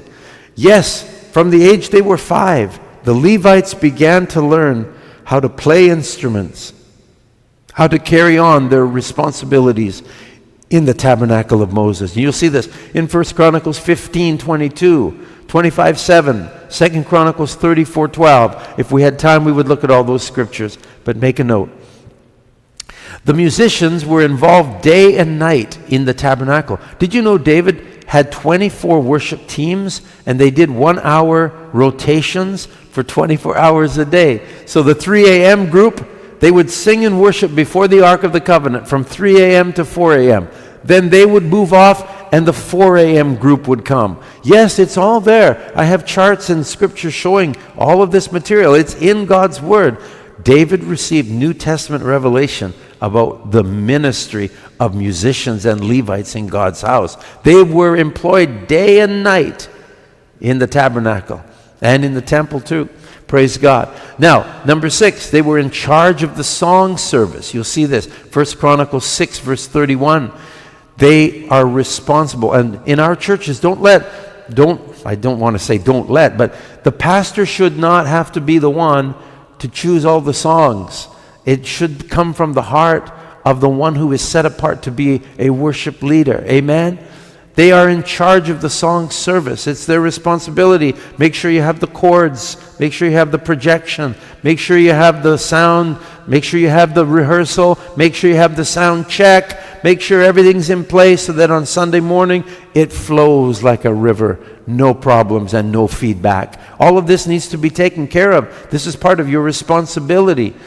They waited in their office according to their places. It means each one had that responsibility, and they are set apart for this purpose. Pray over your sound men. Have them come to the front, in front of the church, and say, these are our sound men. Church, let's pray over them. Ask God's enlightenment, God's wisdom, God's rhema revelation to come upon them. Let them be a hand of the Lord. As that beautiful song says, blow upon me, wind of God. Breathe upon me, Spirit of the Lord. Make my hands like those of skilled musicians. Let me hear the melodies of heaven. Let this be for our worship ministry team, Lord. And then number 8, they received their portion out of the Lord's house. You'll see this in 2 Chronicles 10:39, 12:44, 13:10. Yes, the musicians, they didn't have to buy their own drumsticks. They didn't have to spend their own money to do the things that they have to do to upkeep. We as pastors and board members, take responsibility to help your musicians. Pay for them to have music lessons. Pay for them to have their equipment that gets abused because they're carrying it in and out of the service often, and they're wearing out their drums and their drum pads and their drum heads and their picks, and there's a lot of things that musicians have to spend money on. And I believe that we in the church, we as pastors and board members responsible, should help carry that cost and invest in our musicians and singers and our sound men and technicians. Amen? And ninthly, they were on duty 24 hours a day. Wow. So whenever the pastor needs your music, needs you to come and do a song service, maybe you're going to have an early morning prayer, you should be, as a musician or the team of musicians, be there for that. Be ready. This is your calling. You're a Levite in the house of God, like David had set in place. I remember when I first attended Bible college, I was so humble. I was so thankful to the Lord. And my worship and music director, and also my young adults pastor, they said to me, Steve, you should go early morning and lead worship for pre-class devotions. That meant I would go from 7 a.m. till 8 a.m. And that's what I did. And I began this right when I started Bible college, and it went on for 4 years. And more often, more than once a week, more than twice a week. And the students and the faculty would begin to gather together an hour before class to experience the presence of God. This is a great way. I was on call. I was saying, yes, Lord, yes. I am here. Lord, send me. Teach your musicians to have that kind of heart, always serving the house of God. And please remember that that stage is sacred. When we get called upon to go in front of the stage, the Lord knows. Amen? And we have a responsibility to do God's will. Praise God. Everybody feeling good? I noticed my camera just died out here. Can you still hear me, Bishop Harrell? I think my camera Yes. ran out of... Amen. Amen. Man, man. You can open your camera right now, I think. Amen. Can you still hear me while I'm talking? Yes, I can. We can. Okay, so what's happened is my camera ran out of battery. Hold on. Let me just see what I can do here, if there's a way. Anyway, Yeah, while you it's are been- fixing, Okay, while you go are ahead and fixing, chat. Brother Steve, I would like to tell everybody, palakpakan muna natin si Jesus. Let's give glory to Jesus right now. Amen. Amen. Glory to God. Amen. 250 participants that are here right now, and some of you are groups of students that are there. By the way, open pa po this week. I will be giving you until March 8th, until next week, for your what you call this one, enrollment period.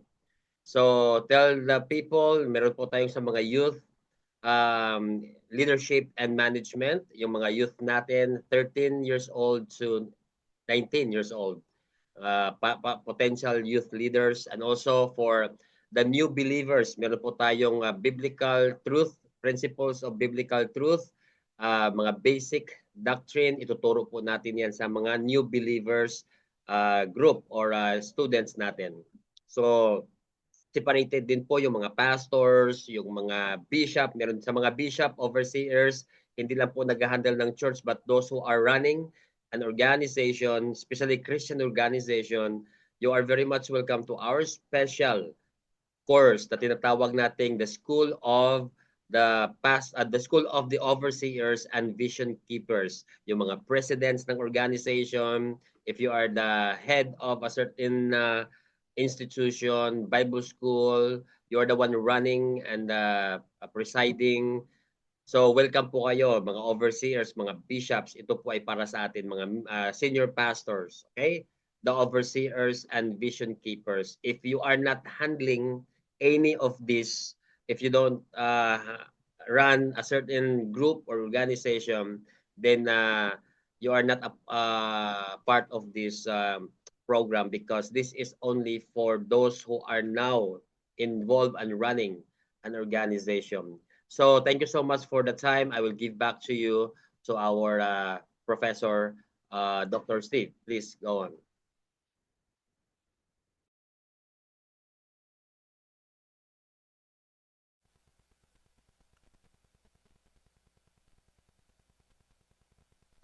Praise the Lord. Can you see me now? My Yes, apologies. very Yeah, clear. I ran out of battery on my phone. So, well, we were at the hour and a half period of teaching now. So I think, Bishop, we can take a break if you'd like. I apologize that you can't see me, guys.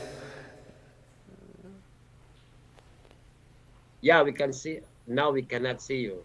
Yeah, because it has to charge for a few minutes before I can get it back working. So I'll just let it charge as we finish up here. Yeah, just let it charge, and you have the PowerPoint. It's okay. Great, great. Okay, well, brothers and sisters, I want to finish up here let's go 10 more minutes, and then after that, I'm going to take some questions. Praise God. So we talked about the order of musicians in David's tabernacle, and that the David's tabernacle is a picture and a type for us to learn New Testament worship ministry. So I've covered 9 areas about how musicians were ordered in David's tabernacle. And then the next part that I would like to talk about, the responsibility of musicians being New Testament Levites. There's 4 areas that we need to be regularly concerned about. David said, "No one but the Levites may carry the ark of God, because the Lord chose them to carry the ark of the Lord and to minister before him forever." That's 1 Chronicles 15:2. So in your spiritual life, number 1, you need to be a worshiper.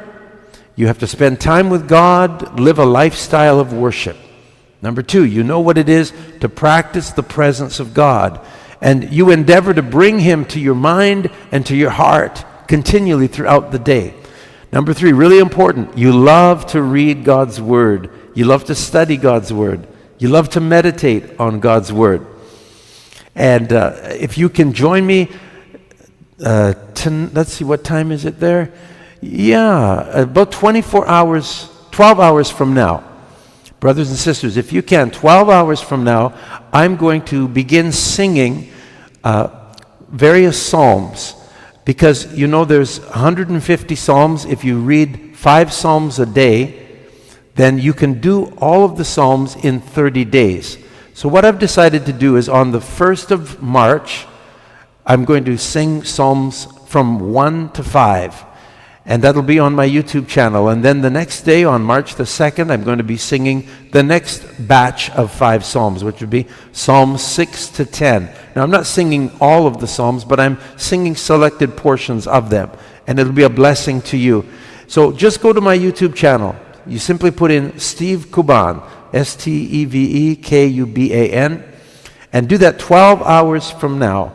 And we'll enjoy the presence of the Lord together as we sing the Psalms. And God willing, I'm going to do that for the next 30 days so that in this 1 month of March, we're going to cover all of the Psalms from Psalm 1 to Psalm 150, selected versions of them. It'll be a blessing. And I do this because I love God's Word. I want to study His Word. I want to meditate on His Word. And this is to help people to meditate on God's Word every day. Number 4, you sing a continuous song of praise to God 24 hours a day. It should be in your heart when you go to bed. When you get up, you're singing. It's in your heart. Number 5, you know how to worship the Lord away from your instrument. Number 6, you know the heart of God and you live close to His throne. Praise the Lord. Number 7, you make prayer a high priority in your life, and you're constantly aware that unless you are doing things through His power, it avails nothing. That's why you have to abide in His presence. Number 8, you know the importance of living a pure, holy, and sanctified life unto Him. Now, every one of these points I could teach for many minutes each one, but we're just doing an overview here, and I will go into more depths in another session in future days. Finally, under category A, the spiritual life, you bear the fruit of the Spirit in your life every day. Love, joy, peace, that should be exuding from you every day. Patience, gentleness, meekness, temperance, self-control. These are the fruit of the Spirit, and you must bear them in your life as a musician, as a Levite. And you know, musicians especially, we wear our feelings on our sleeves, and sometimes we get emotional about our craft when we really should be honoring the Lord and are dying to ourself and coming alive to Christ. We are instruments in God's temple being used for His glory. So that's your spiritual life. Now, as musicians who are New Testament Levites, we also have to be concerned about our ministry life. So we need to have a great desire to bring others into God's presence. That's what we're here on Sundays, every worship service. My greatest desire is to bring people into God's presence. And when I see that happen, that's my reward. Praise the Lord. Number 2, you've died to your music. Music is just a method or a means of worshiping God. It's not an end in itself. And brothers and sisters, when we play our instruments, let us not just be displaying our talent. We're not up here on the stage to show people what we can do, but rather we are ministering unto the Lord and to His people.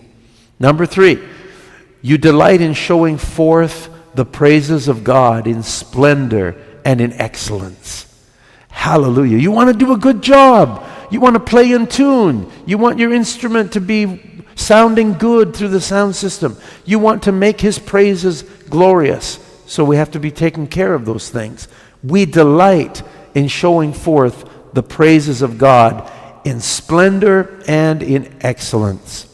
Number 4, you've developed the ability to carry God's presence as you minister. Very important.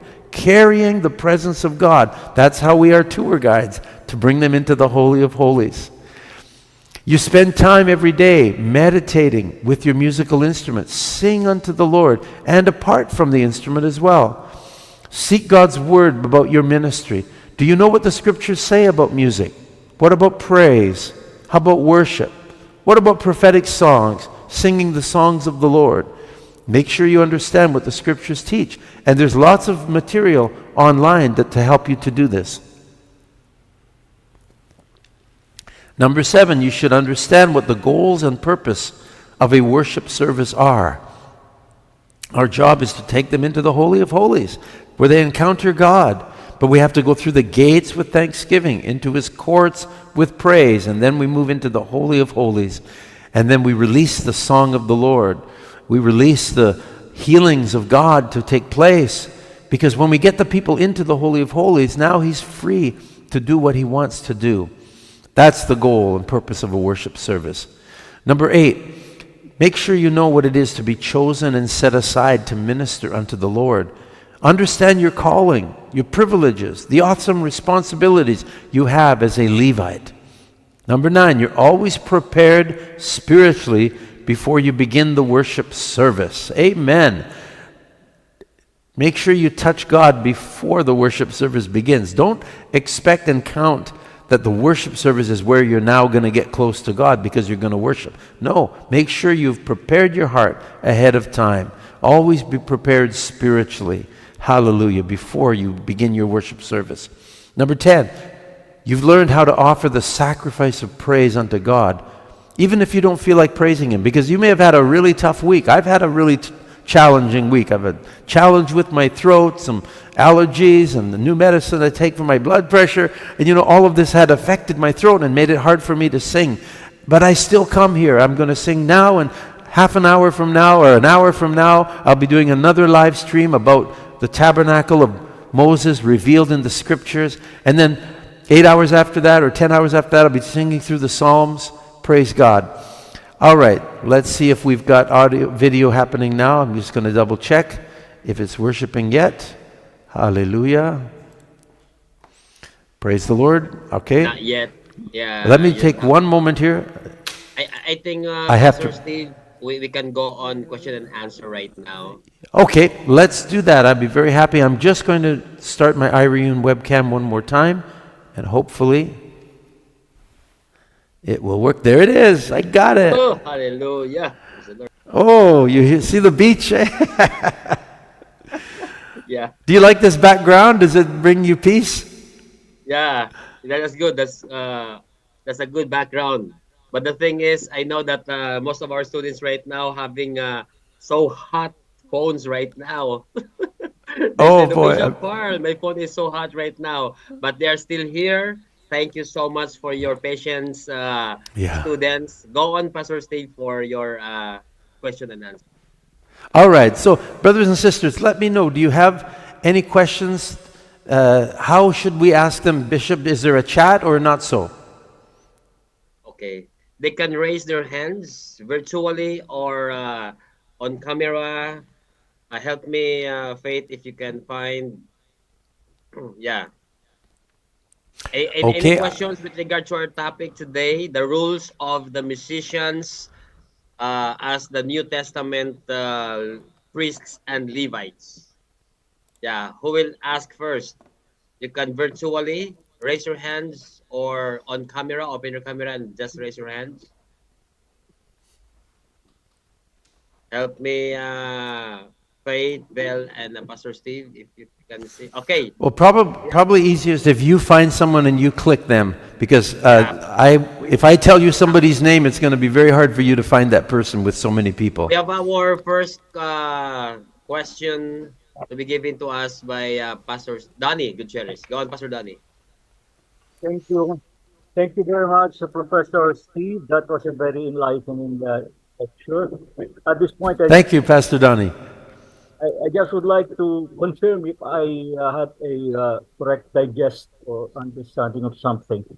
Uh, I am delighted to, in the perspective of God's omniscience in praise and worship, and the role of the musician is to transform the omniscient presence of God into the manifest presence of God. Yes, exactly. The omnipresence of God, which is everywhere. You want Him now to manifest His presence where we perceive, feel, and touch and experience Him. Which is effectively making the presence of God into something as not as visible, something more visible and palpable that touch our heart and Yes. experience God in our inner being. And that to me implies a response to us, not only amongst the musicians, the worship leader, but to everyone in the congregation, which is we must be able to, I will use the word entertain. I think I also heard that from you, Mm. entertain. But in a sense that we entertain God, and entertain Mm. involves pleasing God.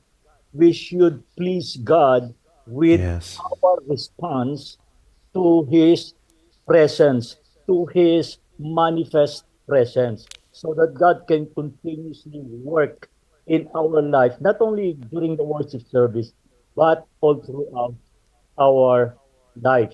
And that to me is one of the powerful role of praise and worship in the church, because we are supposed to praise and worship God not only in the church, but all throughout our life. So Yes. thank you very much, Professor Steve, for that wonderful realization of Wow. His role and our role, everybody's role in praising and worshiping God from the church all throughout our life, everywhere we go. Thank you. Thank you. Thank Amen. You got it, Pastor Donnie. You really got it. Praise the Lord. Thank you for sharing that. And I know we all agree with what you say. That is true. And that's our job and as musicians, worship leaders, band team, dancers, it's to help the people experience the manifest presence of God. Thank you so much. I say amen.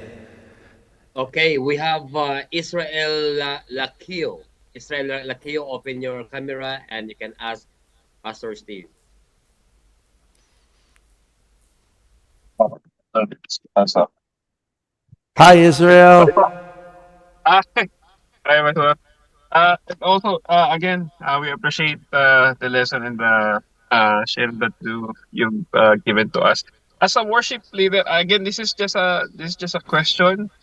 Um, I know most of the time when we are about to example like today Saturday, tomorrow is another worship day, another worship Sunday, and then here comes the trials. Here comes the uh, all of a sudden, a night before, you will experience some trials. You will experience some bad news.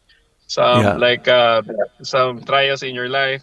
And my question, Pastor, is how do you prepare yourself in worshiping, like on the next day? How do you like prepare yourself in a way like, oh, I need to focus on God, and what do you do before you start like do the worship?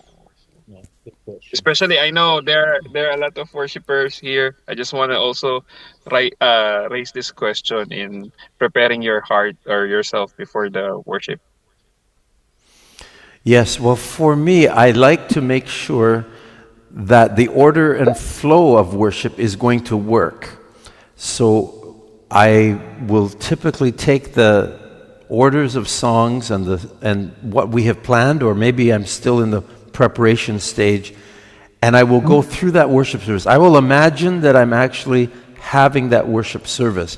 And I want to make sure I connect those words. It's not just play the chords, but I'm actually practicing worshiping the Lord myself with those songs.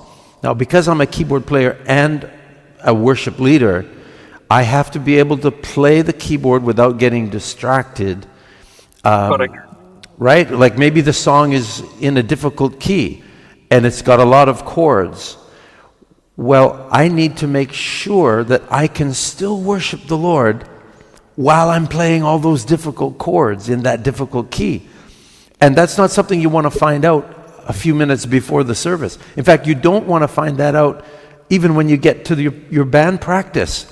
But rather, you as a musician need to prepare yourself musically so that you can then prepare your heart to be expressive spiritually to the Lord. And this is why taking your guitar home is so important and playing before the Lord. Make sure you can do your music without getting distracted from worship. And that may seem like a big, tall order, and it is. But this is why the most effective worshipers are musicians. You'll see all the great musicians are often, the great worship leaders are playing instruments while they play, because they have that added depth of connection and they know their chords. That is just speaking in a practical sense. So then I like to read 5 Psalms a day and read scripture every day, disciplined way, and put that into my heart, because often the Spirit of God will quicken something to me in the scriptures. You know, I was doing a session recently. The name of the live stream was called Yahweh, I Love You. And when I turned to my Bible early in the morning, I turned to Psalm 18, just naturally. God just put it. And it was David's words. And David said, I love you, Yahweh, my strength.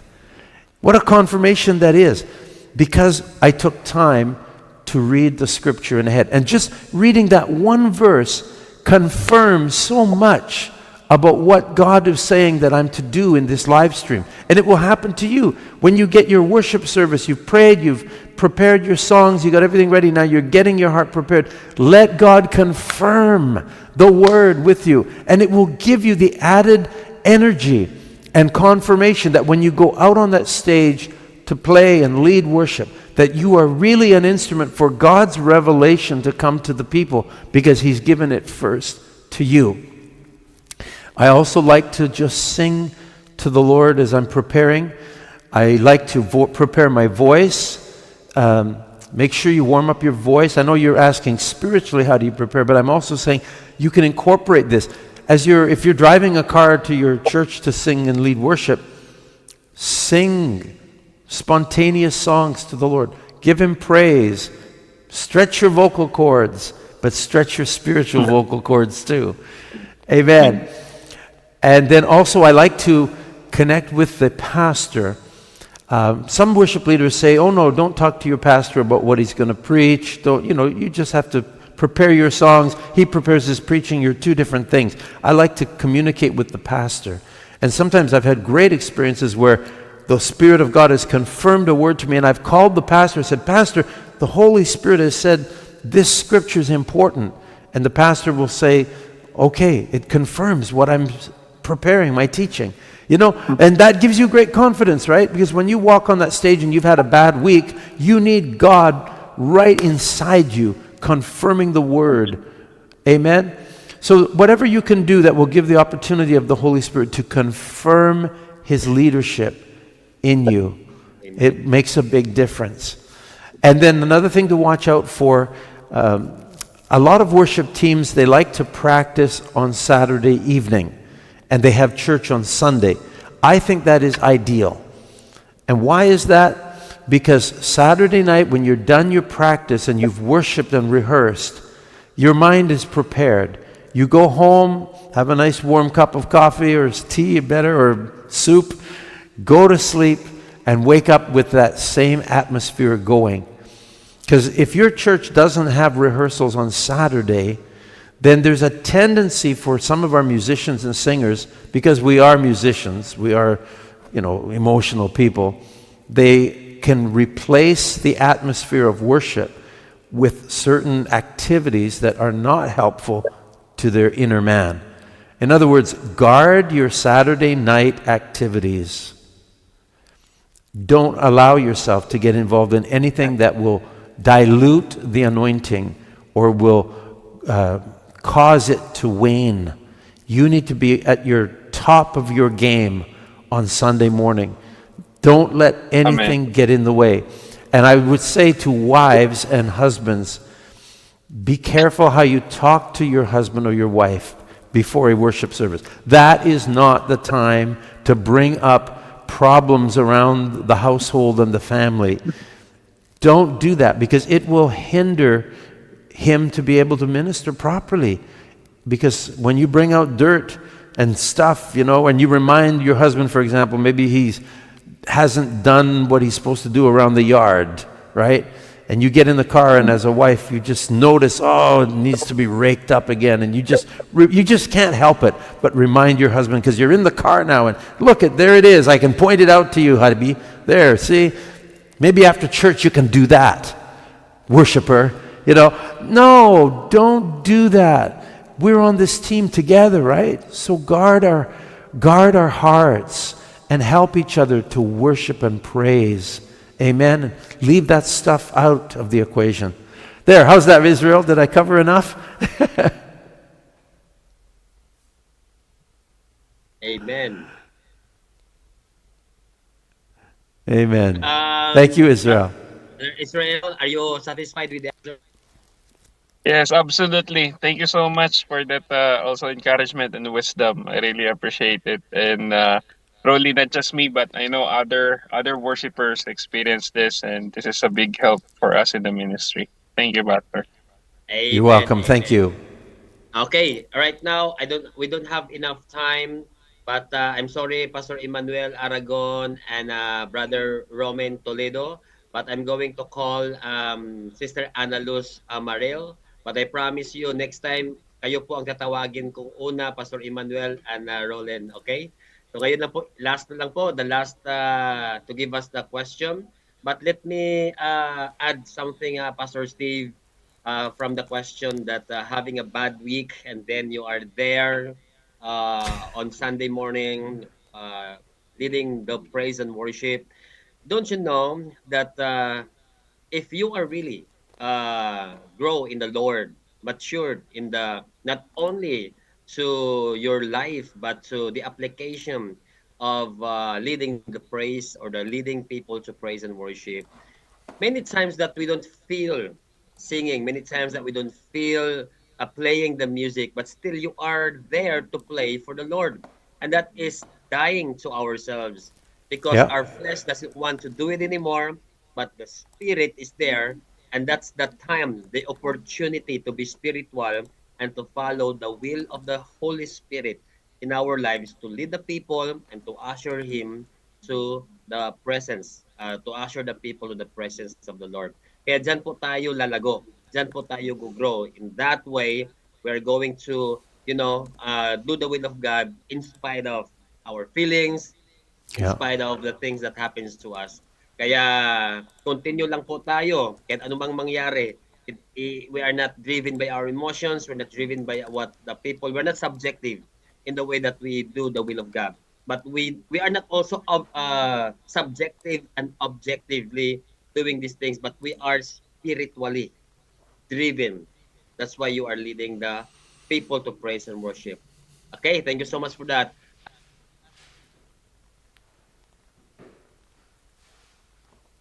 Your microphone just cut out, Bishop Harl. Sister Ana Luz Amariol, I'm sorry how to uh, pronounce your no last name. It's your time. Good morning po. Thank you, Bishop, for allowing me to ask this question. Thank you, Pastor Steve, for your lecture this morning. Sir, my question is, you as a pastor in your church, flowing in a prophetic during worship service, how do you handle or direct if there is a strong and long speaking in tongues among worship team or members in the church without interpretation? Well, you need to teach the people about what are the rules. Okay, one of the rules is that if you're speaking in tongues, there should be an interpretation. That's what Paul said. Unless you're speaking to the Lord directly, just privately, one to one, in which case you shouldn't be speaking it out loud as though it was a prophetic statement. That a tongue requires an interpretation in order for the people to understand what the Spirit was saying. So teach the people that you need to, if you're going to pray in tongues, if it's going to be private unto the Lord, then that's between you and the Lord. But if you're going to speak publicly in tongues, pray for the interpretation. It doesn't say belt it out and then wait for somebody else to interpret. The onus is upon us when we speak in tongues to be an interpreter of what the Holy Spirit is saying. And this will cause people to have to learn this in their own personal life. And teaching is really important to lay the foundation, because once you open the floor up, once the floor is open, you will end up getting some people thinking that they're speaking the mind of God, but in reality it's the flesh. So you need to be able to have someone there who is in a spiritual position of responsibility. That's why I say we have a microphone at the front.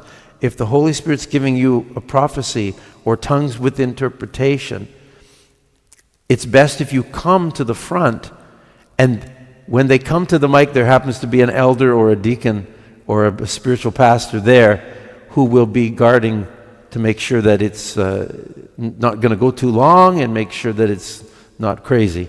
Because if you get a crazy prophecy, it can really break the flow of what's happening. I could go along in a lot of detail about that, but when you as a church began to flow in this, it's powerful. And you can really see the hand of God directing your worship services. But it takes time, and you have to trust the people that are coming to that mic. I hope that helps you, Pastor. Amen. Are you satisfied with Amen. that, Sister Ana? Yes po. That's why education is very important inside the church. Thank Yeah, you. you have to teach the congregation. Teach them about worship and praise. Teach them their responsibility. Teach them that we're getting on a bus and we're going on a tour. I'm your tour guide. We're going into the Holy of Holies. The bus has to leave at 10 a.m. Don't come at 10:30 when we're already in the Holy of Holies. You need to teach your people to come on time. And all the people said, amen. Amen, amen. Okay, so everybody say amen. Amen. Amen. Amen. Amen. Amen. Okay, so our time is 9:30. So we just like around 2 hours, about 2 hours and a half of this opening of this BAM Academy. Dr. Steve is going to teach us twice every trimester. All of us, the professors, Bishop Maffey, Bishop Warren Lopez, Bishop Joey, we have Pastor Danny, we have also Doc Amis of Florida Advisory, Professor Vilm. We have also Bishop Roquel Ibalye, and of course, some new officers and professors and the BAMCOR executive as well. We have Apostle Juliet Vasquez. We have also Pastor Boy Bernolia. And today, it's just an amazing day. And thank you so much for your time. Usually, ang pinag-usapan po namin, we will start at 7 o'clock. The Zoom will open 6:30 every morning, every Saturday morning.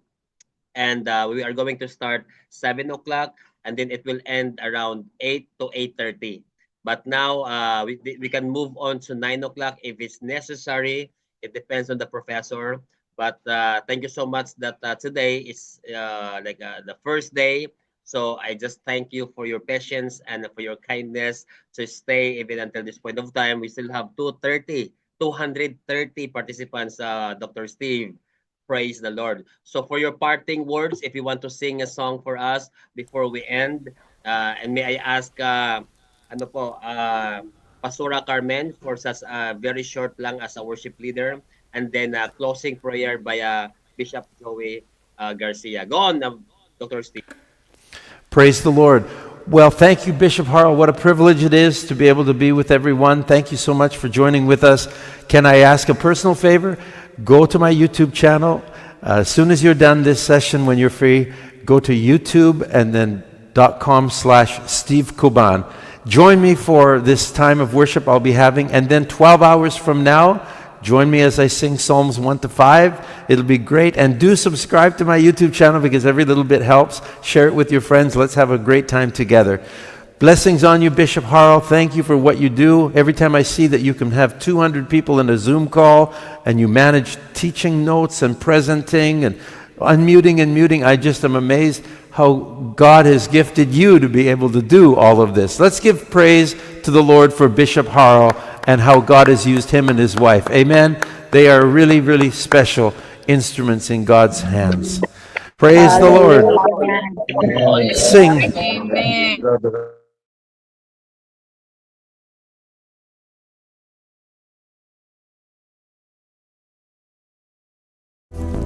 Let's sing, I Will Fight for You, brothers and sisters.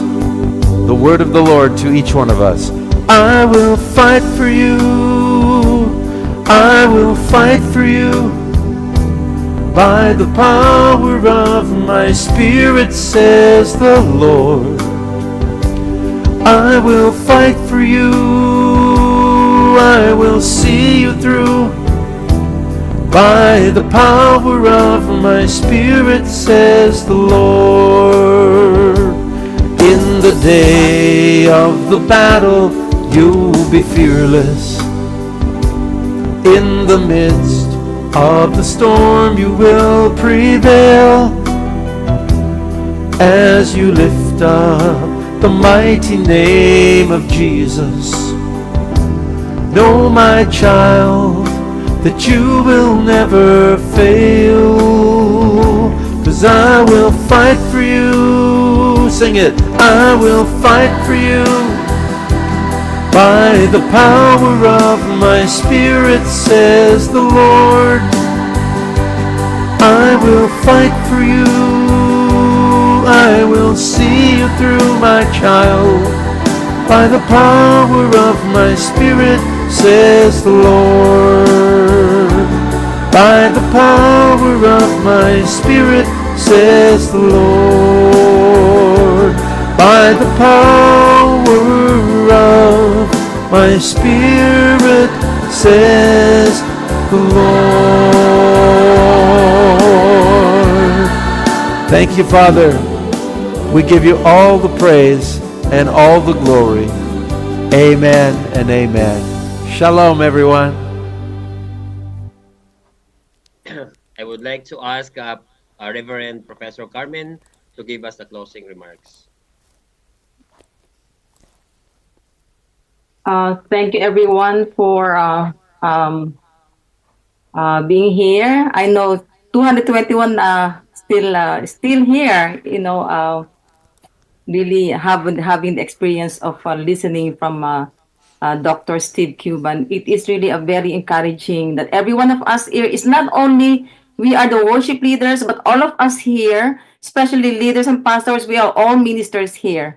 And what we have learned this time, hopefully and praying that even tomorrow, I know it is already Sunday, going Sunday in the Philippines tomorrow, I think, right? Because it's only Friday here in America.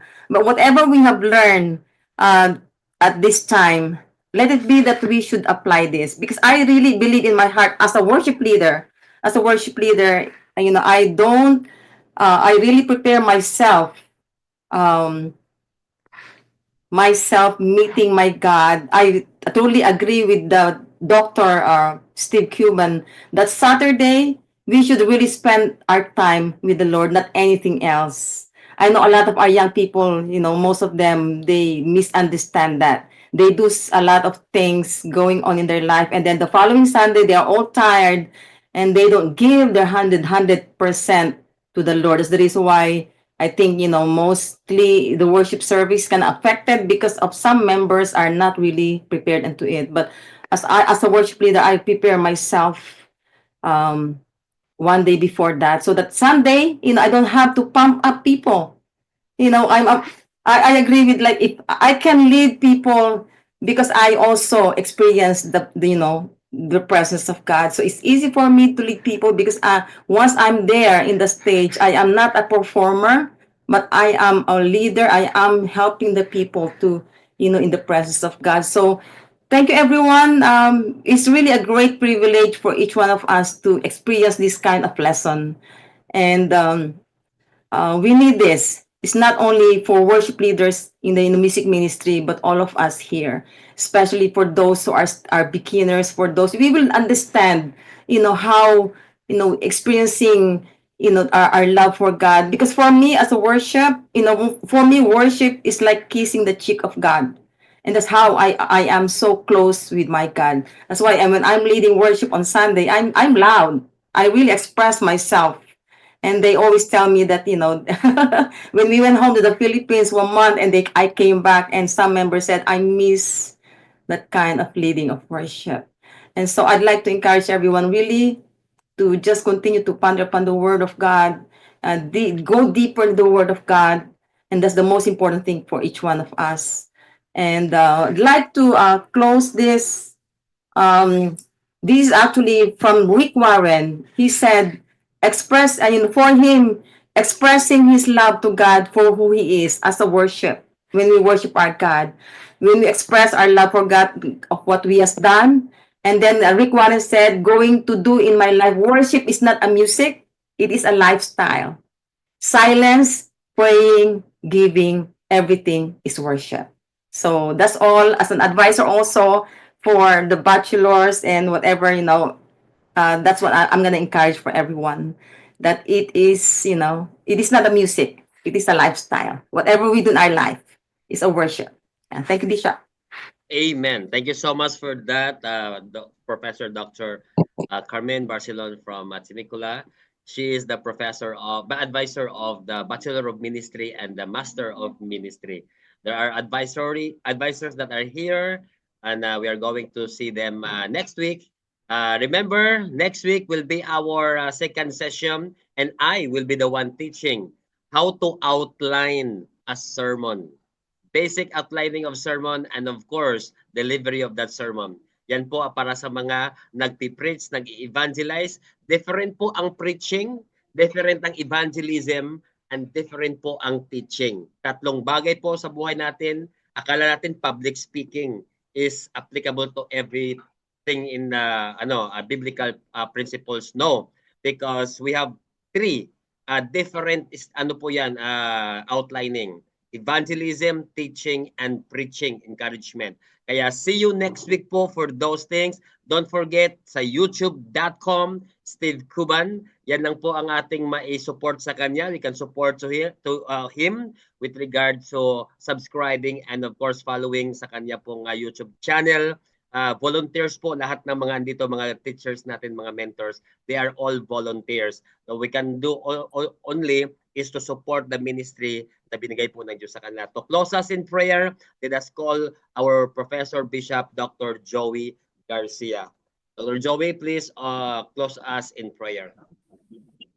Okay, thank you, Archbishop Har, for asking me and requesting for you to lead